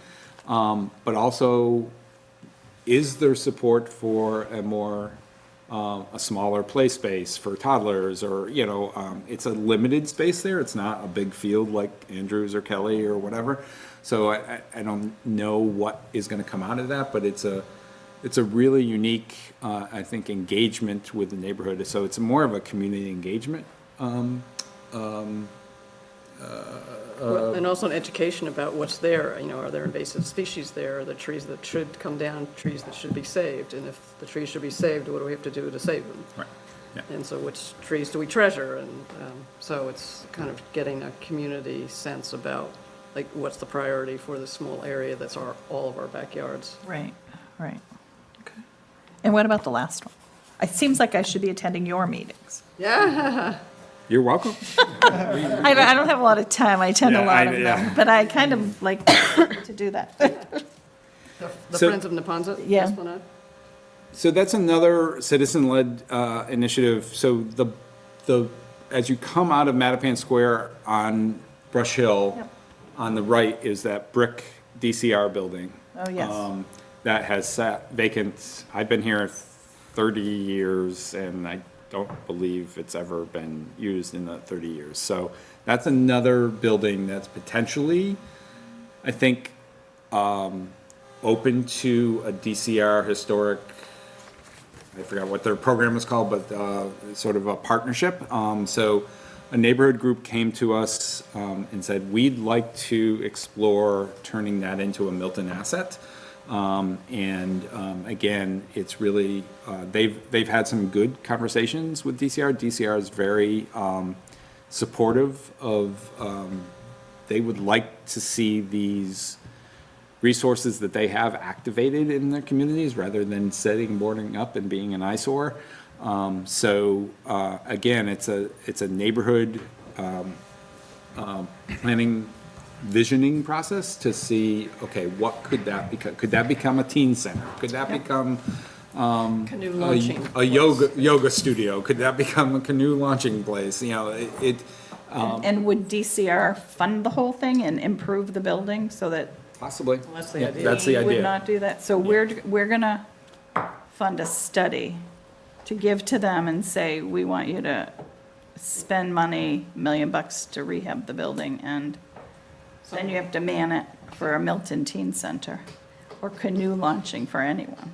Or a private business. I mean, I was just talking to Stuart Saganor, and he was talking about how a state park up in his neck of the woods in Oxford, they've, or Hamilton, they have turned 2 historic buildings into a private business that's a caterer, events, center basically, and so it's a private for-profit business that is using Mansion basically as their business operations, and the other one actually turned into a single-family home, so there's creative models out there, and so I think this is a bunch of these projects, we wanted to reward what the committee evaluated were thoughtful, solid ideas that definitely have a long ramp, because they're not going to come to fruition next year probably, but is worth investing relatively short money into an idea that would really enhance the Milton experience if these did eventually come to fruition. So that's, and we're asking these questions and making the same, trying to make the same types of judgments of is this too pie in the sky that doesn't have any merit, or is this something that we think the applicant has done enough homework to convince us that it has merit to maybe take the next step, but they need this planning grant or feasibility study or analysis or community engagement or what have you, to get to the next level. It just seems like we're doing a lot of DCR work. Well, go-ins and trying to improve and. Yeah. But I think with this one, where we see is local citizens seeing an asset that's not being used.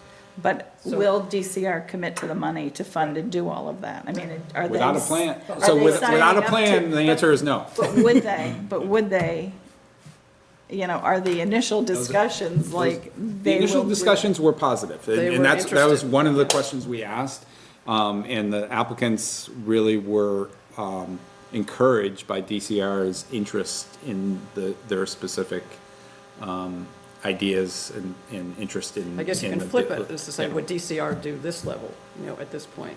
Probably not. No, they totally wouldn't. But if they're expecting that Milton's gonna spend the money, the capital money, or, the ongoing maintenance and staffing, Sure.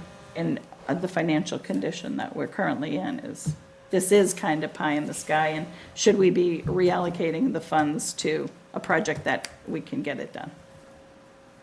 Yeah, I mean, This is where it's art, not science. yes, and we understand a different 9 people might come to different conclusions on all of this, so it is, all I can say is we take those, we ask those types of questions, we take that responsibility seriously of not just funding studies, funding a lot of project-ready, projects. I think, going back to Pope's Pond a year ago, funding the bridge, the second bridge in Pope's Pond so people can circumnavigate there. Those are examples, but even that, there is a related project to fund a study of how to make Pope's Pond more navigable. right? Pope's Pond is not Turner's in terms of that path is muddy a lot. So there was a second thing we funded as part of the bridge is the the bridge, and that bridge is going to go forward. But the second thing was a study to evaluate how much it would cost to make the full path around Circumference. Pope's more navigable for more people, because the goal was to expand, that beautiful natural resource that is a hidden resource to a lot of Milton residents, right? People don't know it's there, and even if they do, some people can't traverse the muddiness of it for much of the year. The other thing is that in the early years of CPC, it may be more studies. In the later years, there may be we're getting into the action. Funded, actually. Yep. But we're cognizant of that tension, and we're trying to hopefully strike a decent balance. Well, and I do like the historic and the affordable housing stuff, so I'm good with that. Thank you. Any other questions from anybody? Liz? Sorry. Question Other five, than that, question 5 now? yeah, I can have as many as I want. Nature of the thing. Now you made me almost lose track of what I was Sorry. going to say. It's okay. It could be question 6, depending on how you classify it. So, other than people who didn't meet the eligibility, have there ever been applications that you have not funded in whole or in part? Yes. How many of the applications have you not funded in whole or in part that you've received? Not many.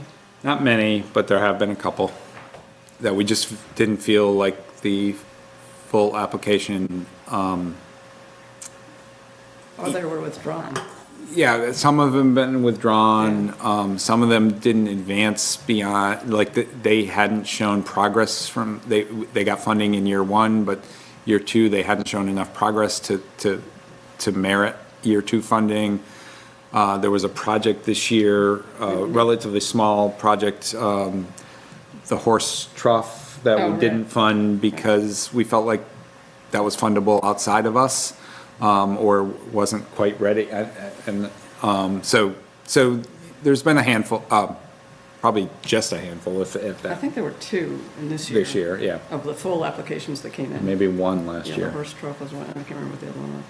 So, we haven't talked about it tonight, and I know you probably want to kick us out, but the public accessibility is part of what we push for. We funded a garden in year 1 that you help me with the name. Yeah, thank you. If you hadn't said- wait. No. The gardens off of Fletcher Steel Way. What's his name? They're beautiful. So that's a project we funded, but asked for more publicly accessible events so that Milton residents could enjoy those gardens. And the applicant readily agreed to that, but so we push for that. Sometimes projects don't meet the public accessibility They come with conditions. sort of requirement, but it's been 2 or 3 projects probably in our 3-year history that have not gotten funding that had advanced to the second stage. I think it was the Spalding. That's called. Spalding Gardens, yes, thank you, Yeah, thank you, Judy. You're welcome. I have some iris that the Milton Garden Club was to raise funds from, overgrowth of this particular plant. And it came with a little note saying it was the Spalding Garden. Oh, nice. Nice, is- yeah, it's a fun plant for me. Thank you. Thank you. Lori? I don't know if you know the answer to this. This might be a Pete or Amy question. Is there a separate account for CPC with the town? But it's all commingled, all funds are commingled for whichever, and that's the spreadsheet that Pete's keeping and probably Amy is keeping. delineated. And so we're not giving out money until we get an invoice, that then the town will pay it. That's right. Right.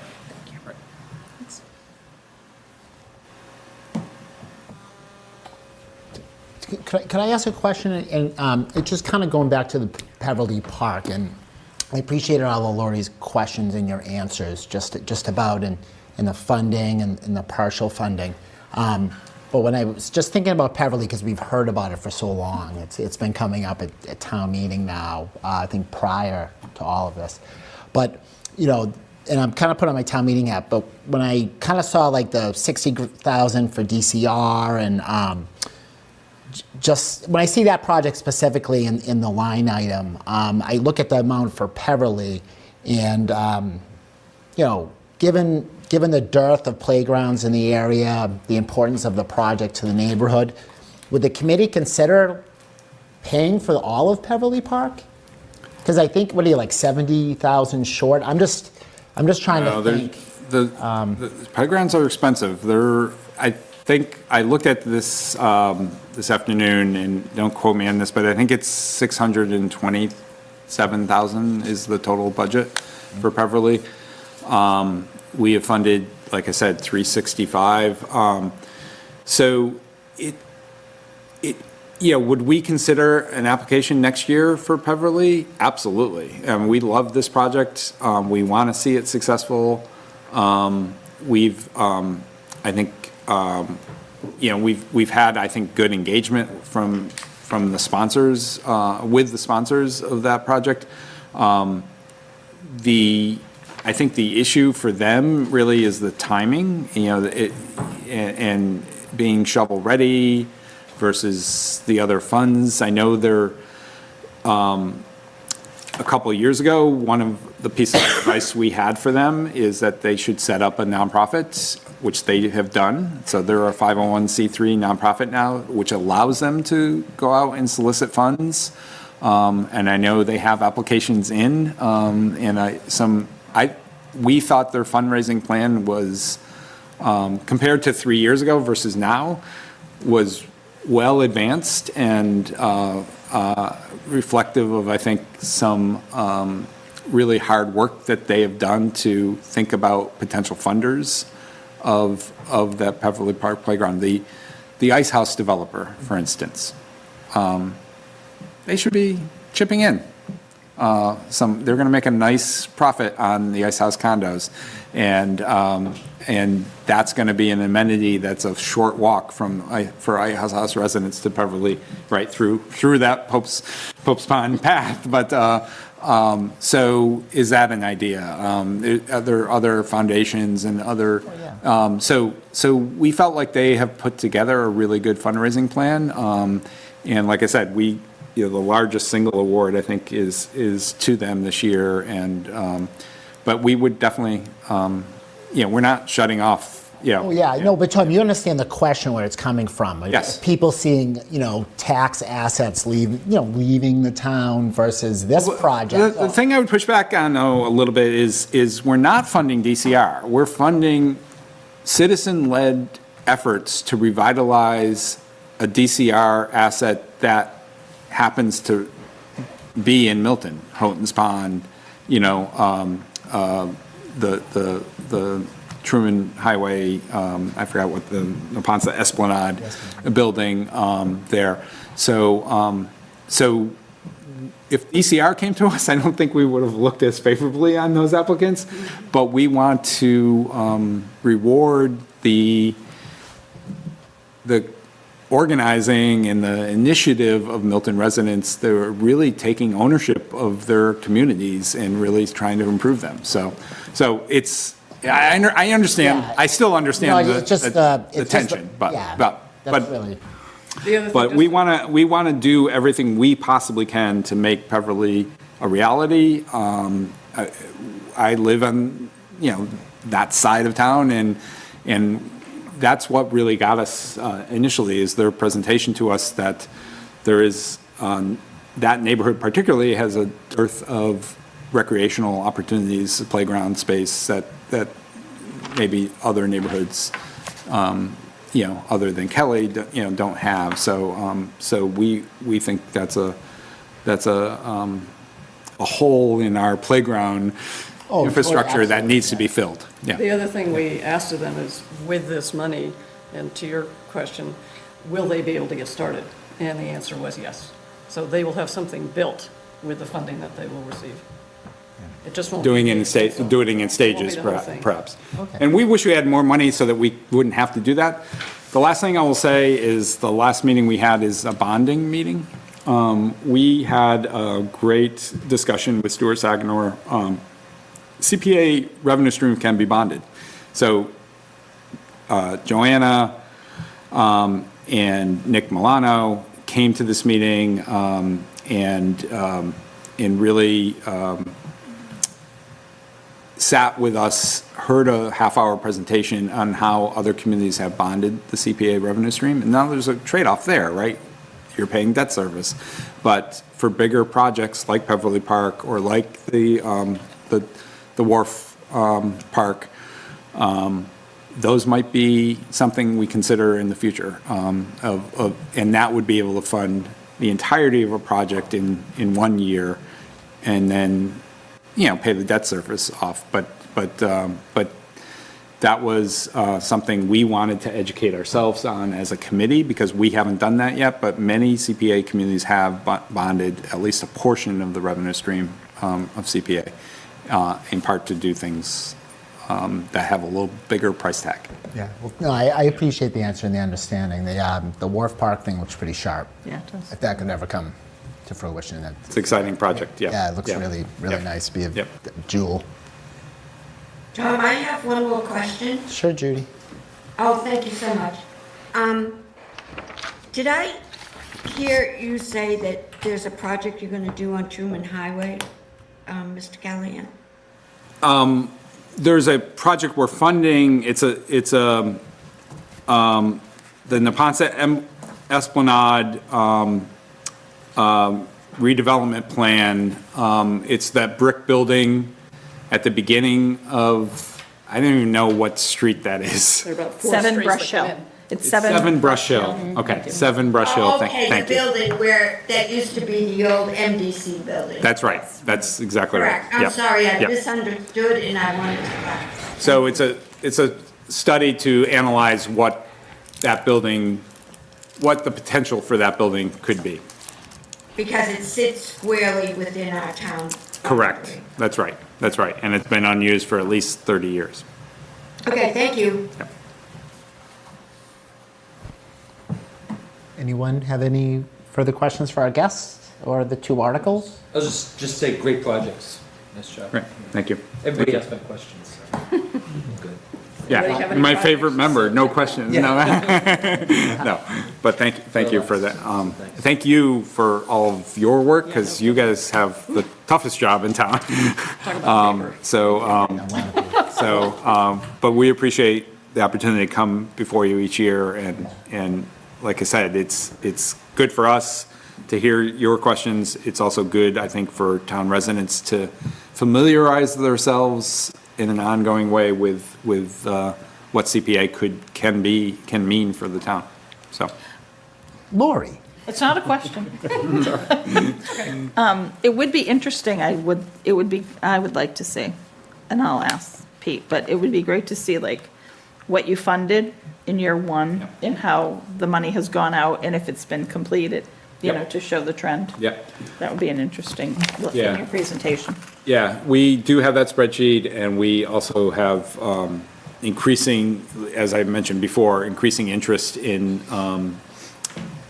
as a committee, looking at that at each of our meetings, because we will start to have projects that deplete their funding, don't use their funding, like I said, so that tracking spreadsheet is going to be increasingly important as we mature as a committee.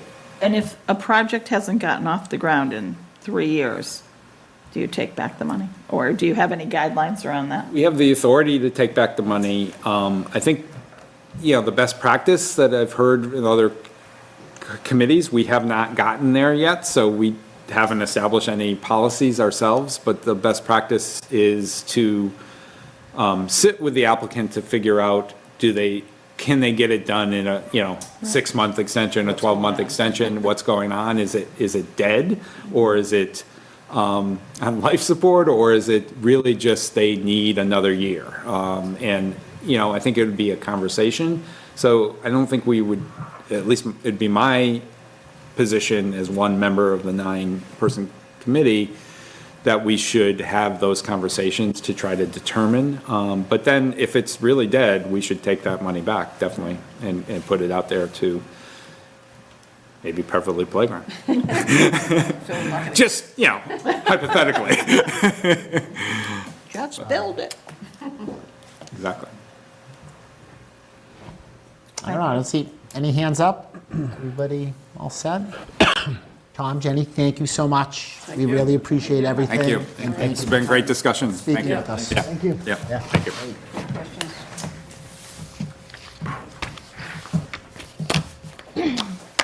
Okay.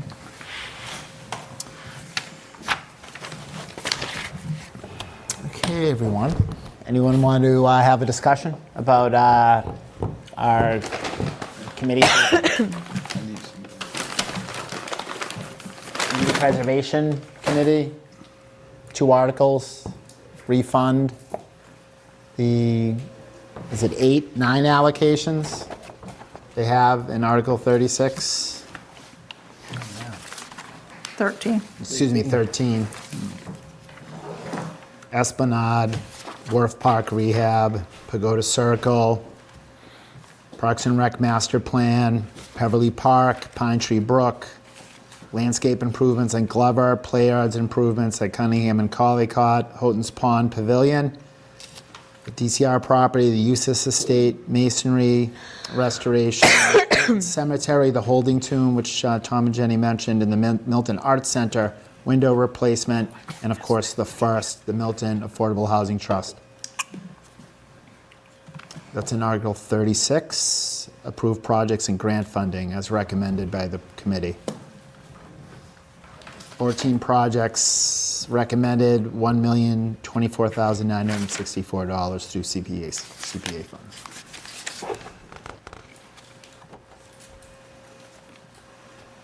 Anybody want to talk about? Hey, Tom. There's one thing that sort of troubles me, which is that I don't feel like they have written guidelines for pretty much anything. I would love for them to say that we'll evaluate projects on the basis of X, Y, and Z, and one, I believe, should be which has the most greatest public benefit for the residents of Milton, like broad-based benefit. Did they say they funded the garden, the Spalding Garden off of Fletcher Steel Way? That to me is kind of crazy. I didn't even know it existed on the map, and it is buried in a neighborhood with very few beneficiaries to it.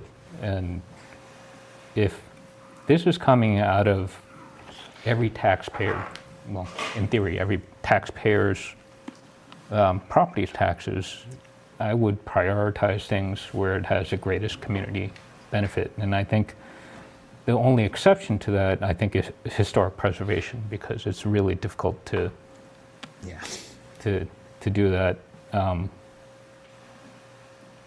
because that money has to come from somewhere. And I think that's important also. But short of that, I'm sort of, I wish they had harder rules or guidelines around what they do. And I'm not saying the projects that they do, that they're sponsoring aren't great. It's just that it feels relatively narrow in scope. That's fair. Lori, then Liz, and Lori. That's sort of why I asked the last question. My understanding is that I know they were like, there are some exceptions, but my understanding and pay attention in the last 3 years to this is that they pretty much fund everything that is eligible that comes before them with, there were a few exceptions, but I think that if there were other applications, then like, yes, I would totally agree with you, especially the first year. I don't think there were.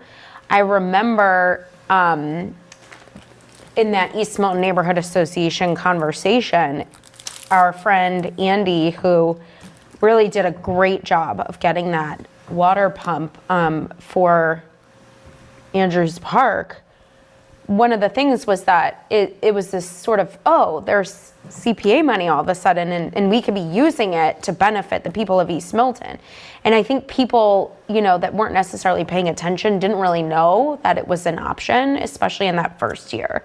And so I've seen more and more people kind of know about this now and apply, and people have been asking me as if I know anything about it, and kind of just saying, oh, did you hear Collycott's getting this money? And I was aware of the Tucker, application that they're planning for next year. And so I think that we'll continue to see, hopefully, more and more people, like everybody apply and learn about it. And then I think that those projects probably won't get funded, but I think that they probably have sort of guidelines that they are not necessarily formally written, but I would like to see that too, to the extent that they're not, because I agree with you, Andrew. I think that it makes it more like clear to the applicant, kind of like what we were talking about with the site plan review. Like if you have it set out, it makes it clear to the applicants, it makes it clear to everyone. Like you said, Steve, it makes it transparent, so everyone in town can say who applied. I would like to see all the applications, some kind of standard, who got picked, who wasn't picked, and what was the, criteria.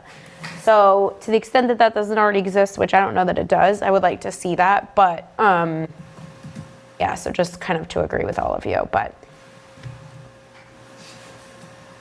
I know that was part of the discussion around the Collycott and Cunningham play yard, because in the past, there's an area, maybe at Glover, that's not fully accessible to everyone in town because it's inside an interior Is that out back? thing, and so they hadn't funded that because it was inside. I think that was one of the ones. An atrium or something? Yeah, it's in an atrium, and that was one of the ones that they hadn't funded because it wasn't really accessible to everyone.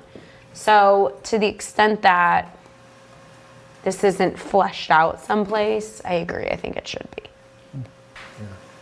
But if everybody's like, they like the idea that the neighborhood is, in a neighborhood is coming up with a plan to enhance their neighborhood, that might be accessible to the entire town of Milton, but what's the likelihood that the entire town, with a broad base Exactly. group, is gonna be using it? It's gonna be the neighborhood. Now we're all gonna go have a field trip. After our field trip to what's that horrible town that we don't want to go to? New Marlboro. Marlboro. I'm sure it's lovely. Then we're all gonna go see those gardens. I was just going to invite Jada. Gardens are beautiful. But you're I don't know still about New Marlboro. We're not going to You're driving. See JJ. Oh, yeah, yeah. No, I appreciate that. I agree, though, too. I wanted to agree, I- if I didn't say that already. I agree. With the whole policy guidelines. I'd asked him the question, They don't have he any. didn't Well, that's why I asked if the state had any requirements. basically, like and why- that I'm okay with, that answer yeah, I'm that's totally fine. fine with, but But the studies bug me. So the Milton Cultural Council, that's all money from the state. None of that is your taxpayer dollars at work. But we do have like very specific, and yes, it's probably true, Lori, because that's the state, but we also have our own specific guidelines. So Further. what we try to sort of balance, and it's all kind of set out, and we have a rubric. So to the extent that they don't have that, I think it's a good practice, just in case anybody says, how come you awarded it to these, especially as it gets more popular. Right, absolutely. So people are like, how come you awarded it to this person and not our person? Why this neighborhood, not this neighborhood? Why this? Exactly, not that's that what's group? gonna, Here's our rubric. Transparent, I think. no studies. Yeah. and people- Well, I'm gonna say, if I can say that, I think you all knew my point. It's like, when I asked Tom the question, it's like, this is taxpayer money. And, I get it, DCR properties in Milton, and people from Milton use it, but we don't own it. Now, why are we investing in not our property? It's like we have an after-school program in Quincy, so let's put a new gym in for them. With the, I just don't- with the number of needs a town has, That's right. to fund something that is. So my I whole agree. point was just, why don't they just build Peverly with the money they have? Just one-off, write a check. I heard about Peverly Park for 10 years. Just pay for it, get it done with, and then move on to the next thing, and maybe it's the study of the DCR. I think the projects are great. I don't know, that's my only feeling. No, That's my I only- agree. Yeah. I think they do great work. I think it's good. I was skeptical when it was first brought forward. What does this look like? And I voted for it, and I think it is great. But that's of all of this, that's the one hair I have. But that's, I don't think they do bad work at all. I think they do very good work. But I just don't like the investment in. I also appreciate that it called out that it's an all-white board. I didn't want to say that. I was looking at the list. I'm like, okay, so how are you ensuring that you're getting diversity of views? And if you're not getting diversity of views, how do you know that all the needs of the town are being serviced? Sorry, Sorry. it's just noise. No. So, Brian, Jay. Nope. Looking for the website, because they mentioned something about their website not being that good, but. The lower basement is where we keep most of the supplies, storage, laundry. I think somebody isn't on mute that wants to be on mute. Macy, your speaker's on, Macy. On the dining room. Good luck this time. Maybe you could mute her for her. She can mute her. Give me a second here. Yeah. Otherwise, it's kind of infringing. She's, The upper I basement. did message her. okay, she's muted. So before she gives out. She's muted now. Yeah, she's muted. Okay. But one of the thoughts, I don't know enough about them, but one of the thoughts is, so they have a mission statement, a vision statement, and what does it say in it? And if they had one, maybe that would help dictate where the money goes, or how. Now the room is muted. No, Ron, you're not muted, and you're up next after Brian's done. So that'd be my recommendation, maybe look at their mission statement and see, if it. They have CPC responsibilities, needs assessment, develop a community preservation plan, recommendations to town meeting, recommendations on the community preservation fund, expenditures, requirement for a quorum.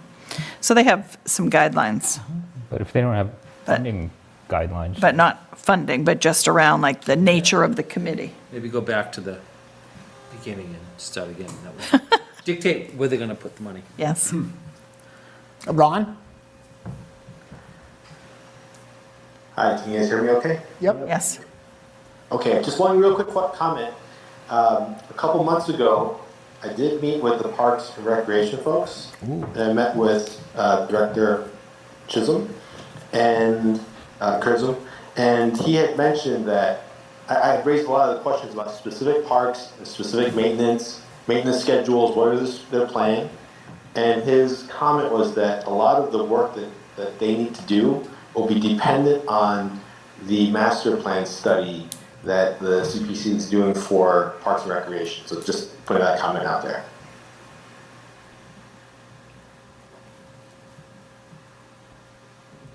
And I don't know why it's not being included with the Open Space and Recreation Committee. Open Space and Recreation Master Plan that already exists. I don't understand why that's not a more coordinated effort.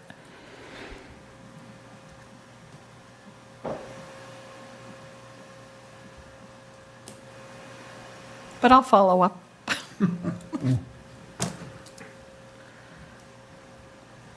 Anybody have any other comments or questions just regarding the two articles, 35 and 36?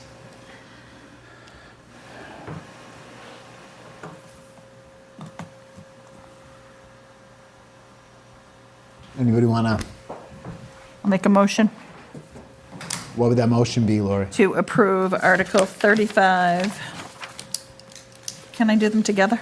And what is Article 35? Article 35 is to see if the town will vote to appropriate or reserve from the Community Preservation Fund annual revenues in the amounts recommended by the CPC for committee administrative expenses, community preservation projects, and other expenses in fiscal year 2026, with each item to be considered a separate appropriation and to act on anything relating thereto. And the estimated revenues are $1,050,000. And then there are appropriations for committee administrative expenses of $50,000. The special purpose reserves are 10%, $105,000 for each of historic resources, community housing, and open space and recreation. And undesignated budget reserves of $685,000. 82. 682, 500. Wait, 685. 685. Okay. Typo. You have a second? All right, I second that. Second, Thank you. Liz. So seconded as to Article 35, the CPC, Community Preservation Fund, allocation of annual revenues. Karen, could we have a vote? Sure. Steve, Yes. Lori, Yes.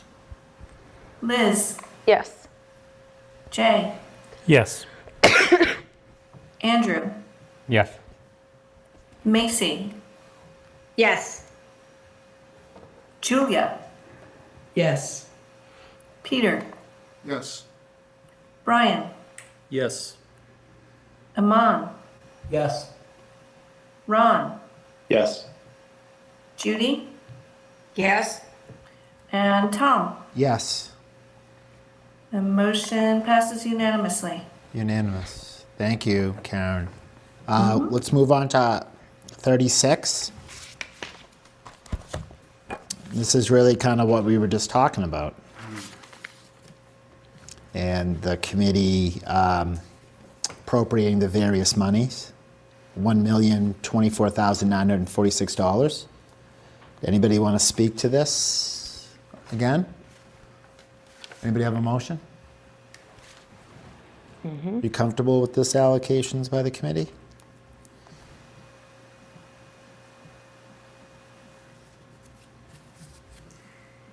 I'll make a motion What's your motion, Brad? to pass it. To see if the town will approve projects and grant funding as recommended by the Community Preservation Committee for fiscal year '26. All approved projects must enter into a grant agreement with the town and submit regular progress and budget reports. Total of 14 projects are recommended, for which $1,024,946 is to be approved through CPA funds. And our recommendation to town meeting, Brian, would be to approve this. Do I hear a second? Second. Peter. Karen, could we vote Article 36? Sure. Steve, Yes. Lori, Yes. Liz, Yes. Jay, Yes. Andrew, Yes. Macy, Yes. Julia, Yes. Peter, Yes. Brian, Yes. Aman, Yes. Ron, Yes. Judy, Yes. and Tom. Yes. Unanimous. Passes unanimously. They haven't been. Okay. They haven't Thank you, everybody. Planning board articles. Karen, can we put those up on the screen? The planning board voted on Thursday to make changes to their planning board articles. They said that they would. The chair forwarded me the revised articles that we liked when we last met with them. Karen's going to pull them up on the screen. We have 3: site plan, ADU, and floodplain. Liz. Can I ask a follow-up? Liz's faulty memory question. So if I remember correctly, we had Yes, we liked them, but they had to go back to town council and just make sure that all of the, Yes. Okay. And they had to formally vote on Yes, them after okay. running everything by town but council. nothing has been changed since then, other than implementing the changes that we discussed. Okay. Zero, just the planning board vote. So, Karen, is this the, what do we have up here? I can't see. Hang on, sorry. ADU bylaw. I'm gonna move up close because I can't see this from here.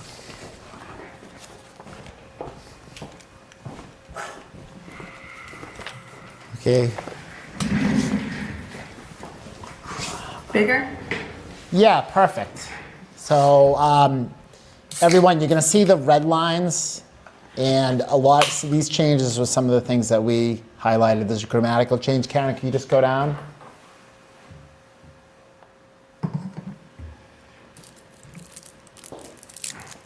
Okay, so the next, egress and ingress, That was it. right? It's our change. Okay, any zoning with single family, other Scrivener. Should there be a comma? Oh, it's cost, never mind. Ingress, again, on regulations, section 1, and egress, into the building code and fire codes. Section 8, as a short-term rental or otherwise, the ADU shall not be used as a short-term rental or otherwise for boarding and lodging. Liz, do you remember this section? Yes, We thank discussed- you. yeah, this is Yes, something- Thank you. Okay, another Scrivener's error. I forgot who caught that one, Lori. That was Lori.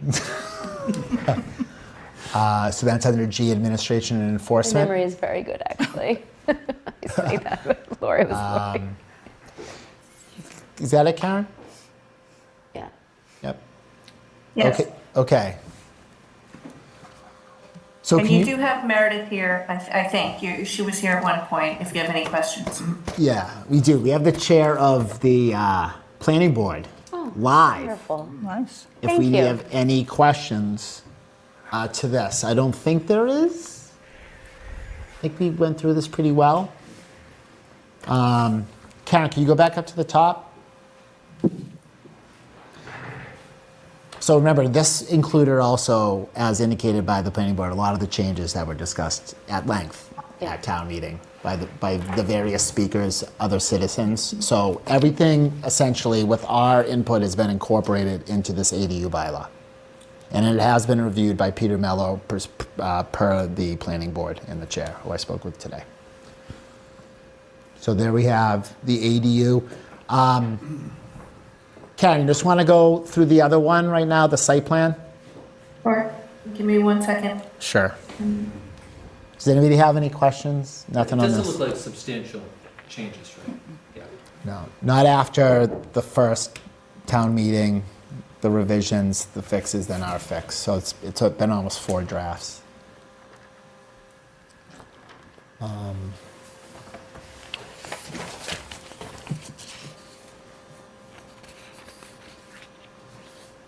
Thank you, Karen. Okay, here's our site plan. This is I believe there's only one in here. There. Okay, wait, can you go back? Cheryl, There. plan, it's okay. Sorry, Karen.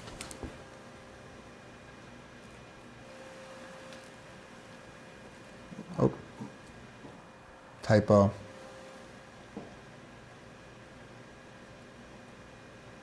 Let me see. Okay, here we go.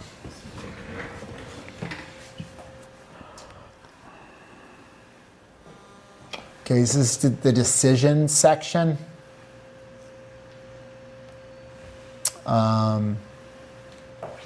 The absence of appropriate circumstances entitling the board to additional review time is defined herein. The board shall issue and file with the town clerk its written decision, either approving or disapproving the site plan no more than 120 days after the receipt of a complete site plan review application, and the failure to so issue and file a written decision within a 120-day period shall be deemed to constitute constructive approval of the site plan as submitted. For purposes of this paragraph, appropriate circumstances entitling the board to additional review time shall mean A, the applicant's consent is to extend said 120-day period, or B, the board's determination in its reasonable discretion that based upon the nature of the application and proposed project, the volume of material or information presented to the board in connection with the underlying hearing, the complexity of any technical or legal issues arising out of the board's review, and other similar factors, additional time exceeding said 120-day period is necessary to facilitate an adequate review of the application.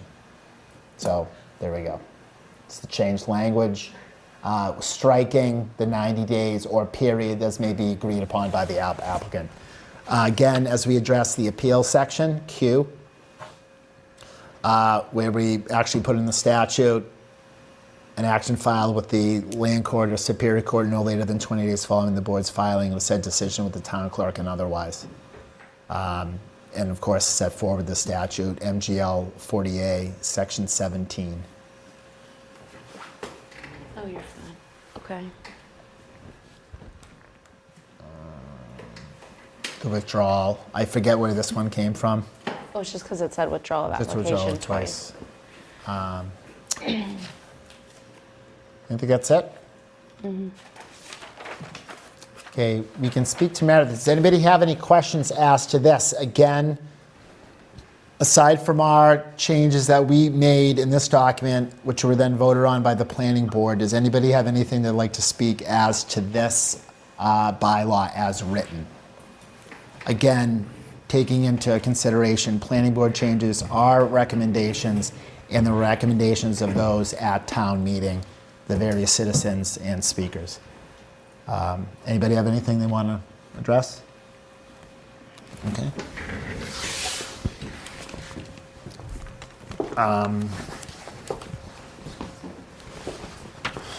Let's see, do you know what number this is? The article number? I'm just going to get the article number for you guys, and then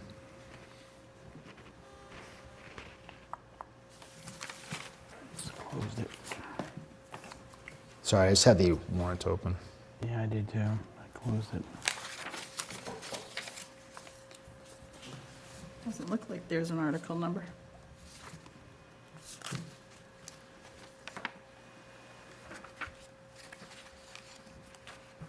$39 and $40. Thank you. In the floodplain, I don't see that in the warrant. Did that get moved to June, perhaps? Yes, Tom, it's Meredith.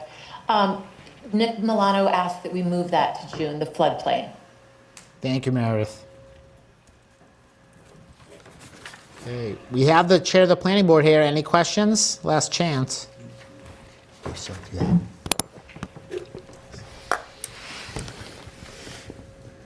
Yeah.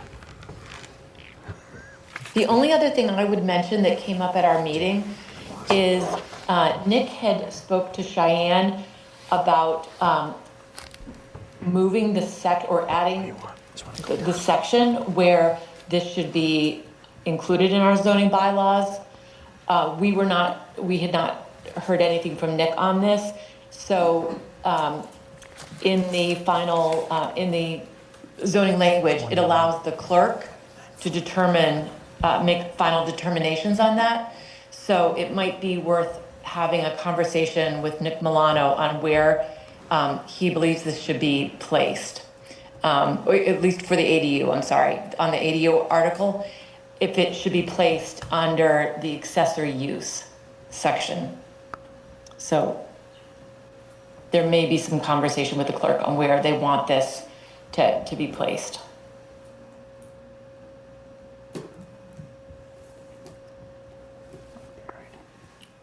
And we did not make a recommendation to change it to any particular section. So it may be just left as is. Would that matter how we vote on it? No, it's the same article. Right. It would be, yeah.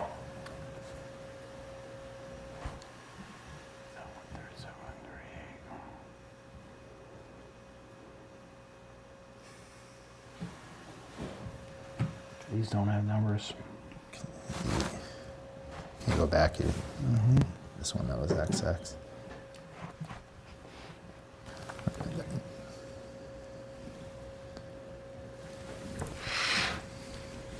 Did anyone have a question for the planning board chair?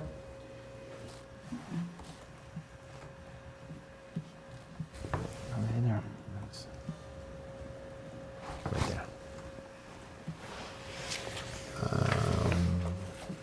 Okay, so the ADU bylaw, which is in an unnumbered article in our warrant.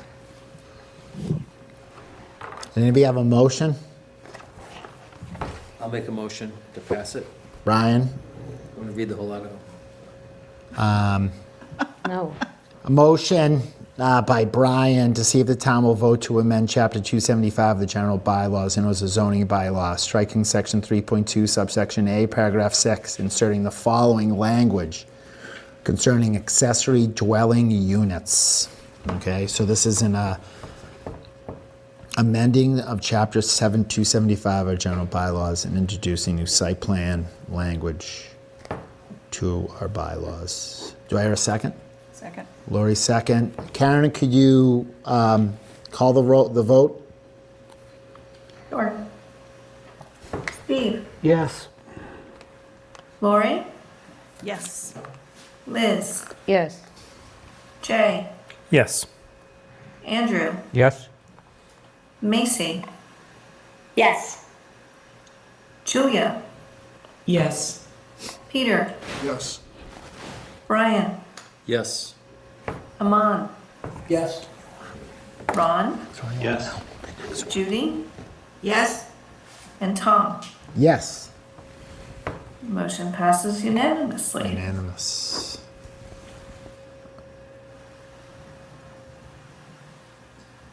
Okay, so as to the next, this is the site plan approval. It's an unnumbered article. As Karen indicated, I believe these will be 39 and 40. Site plan, this is again another amendment to Chapter 275 of the general bylaws and inserting the new site plan approval language that we've reviewed and has been voted on by the planning board. Tom, did you say that was the general bylaws? General bylaws. Thank you. So this is a change of our, as we all know, the change of our site plan approvals. Anybody like to speak to this article or have any questions for the planning board chair?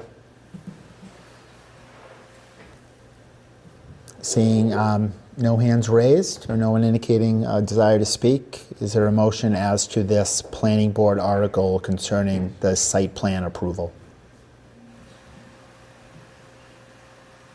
I'll make a motion. Lori's motion, second. Seconded by Brian. Karen, could you call the voting roll? Sure. Steve, Yes. Lori, Yes.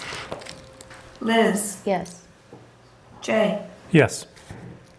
Andrew, Yes. Macy, Yes. Julia, Yes. Peter, Yes. Brian, Yes. Aman, Yes. Ron, Yes. Judy, Yes. and Tom. Yes. Passes Unanimous. unanimously. Okay, everybody, just a couple of things. We have a meeting tomorrow night. Nick Milano is going to be here. We're going to go, you're going to get a copy of the warrant, if not this evening, tomorrow morning. And we're going to have our opportunity to have Nick discuss any of those consent item type articles with us. And any other questions we may have concerning the physical printed warrant. He can come back another night. We can get Amy Dexter in here. So just think about that as you're thinking about things and formulating questions. Just alert me if you want Amy here. Secondly, we have meetings tomorrow and Wednesday, maybe even Thursday. But I've heard from a few of you that you may want the schools to come back in. I don't know if that's the case with everybody, but I know there has been discussion of maybe having them come in and present again to us or just answer some further questions. I would need to know that rather soon. So if anybody wants to really feel strongly about having the schools come in, please email me and just tell me what you'd like to know. I'm sure I can make those arrangements. I can speak to the chair, I can speak to someone else on the board, but I'd just like to know. We're in the midst of drafting the school comment, so sooner rather than later. So you don't have to tell me now. We can talk about it now if you want, but if you really want to see the schools come back in, please tell me, by tomorrow some point. And if there is a significant number, or if there are, I think, some really hard things that need to be answered, we can talk about it tomorrow and we can have them back in, okay? I have a question. Does that work for everyone? Yeah. Jay, is that good with you? I don't feel the need to have the schools come in, but Okay, good. that's just my opinion. Okay. Ryan? Oh. My question is, the presentation they did for us, is that on this website? Yes. Yes. Tom? Judy?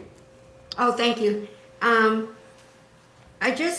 So my query is, do we have enough time to cover all the departments that we haven't talked about?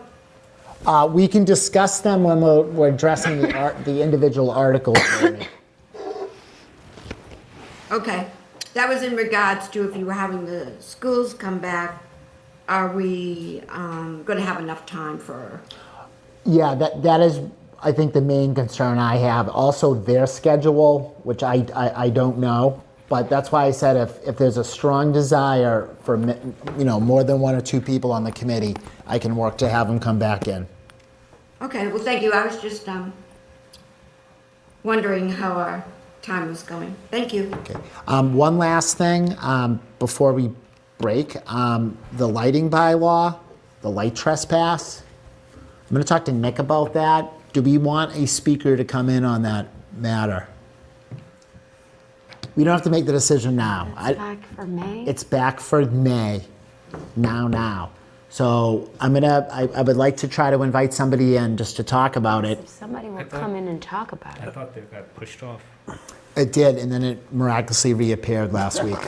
Because it was going to be June. So it's going to be back. June. Now it's back. Yeah, why the urgency? I think the main, I can't speak to specifically, I'm just spitballing that the main proponent of the article will no longer be on the select board in June. That's the only thing I can think of, and it's just an effort to kind of move the ball while that's Not our problem. I think we need to have somebody come in. Do we need to have them come in before the warrant goes to print? Do we need to vote before the warrant goes to print? We could just green sheet it. We could just green sheet the light comment. It's not, I don't think, a major issue, but we'd like to see somebody in here if I can get them in here. Sure. Yes. Would it be somebody like, I'm sorry to interrupt, but like an No. expert or something? Like You want a somebody- lumen expert? Or somebody that has some, We have Andrew. We do have resident lumen. He likes the moon, he likes Wow, lights. that's a comment. He's fantastic. He's in And hockey. And hockey. Well, you're a triple threat. I always thought we should have someone come in and speak about this About particular the lumens? article. Okay. Yes. Okay, I will work on doing that. I'll talk to Nick about green sheeting that. Tomorrow, big night. Wednesday, big night. We'll be voting on a lot of articles. Nick Milano here to discuss. I'm not sure if you said it and I missed it. So when do we get the full, I guess both full budgets, the full non-override budget and the full override budget, line by line, that we're going to be voting on? We're going to find that out, Jay. Okay. I'm going to send you the warrant, and then we'll talk to Mr. Milano. You're going to send us the warrant, so that'll have everything printed in there. Mhm. Okay. I'd love a Excel version of that also. Okay. Okay. Sure.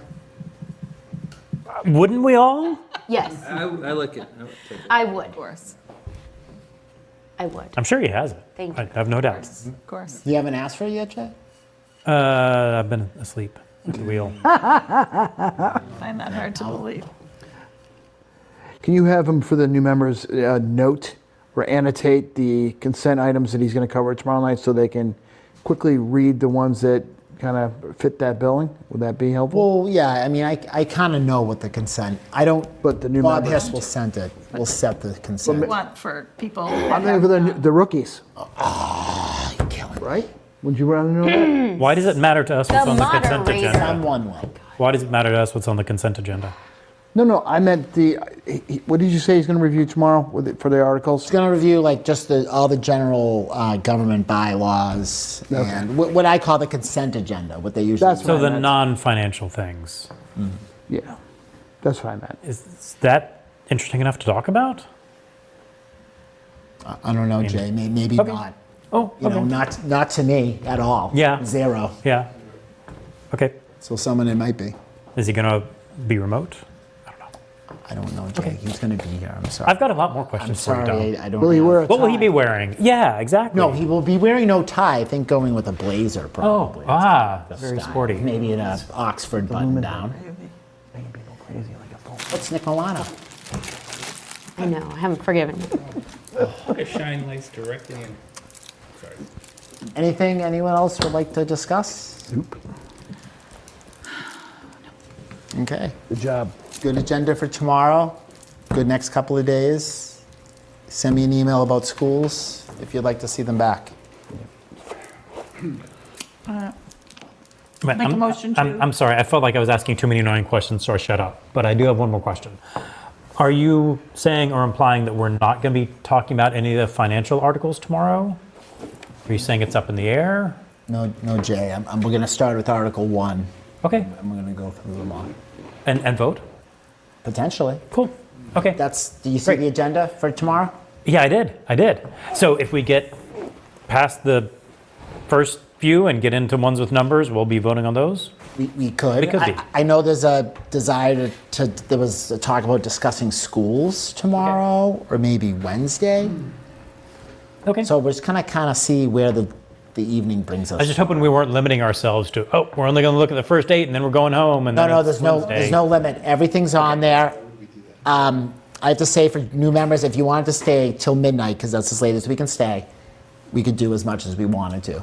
So there's no limit. There's no limit what we want to talk about. Start at 7 sharp. The entire article, every article is on our agenda. Get a good night's sleep. There's a I midnight. think I'm all set with that. I think most people would be Macy. Midnight is the cutoff. So let's start 7 sharp and pace ourselves for top speed. Motion to adjourn. And just a second. All in favor? Yes. Aye. Thank you, Warrant Committee. Thank you, Milton.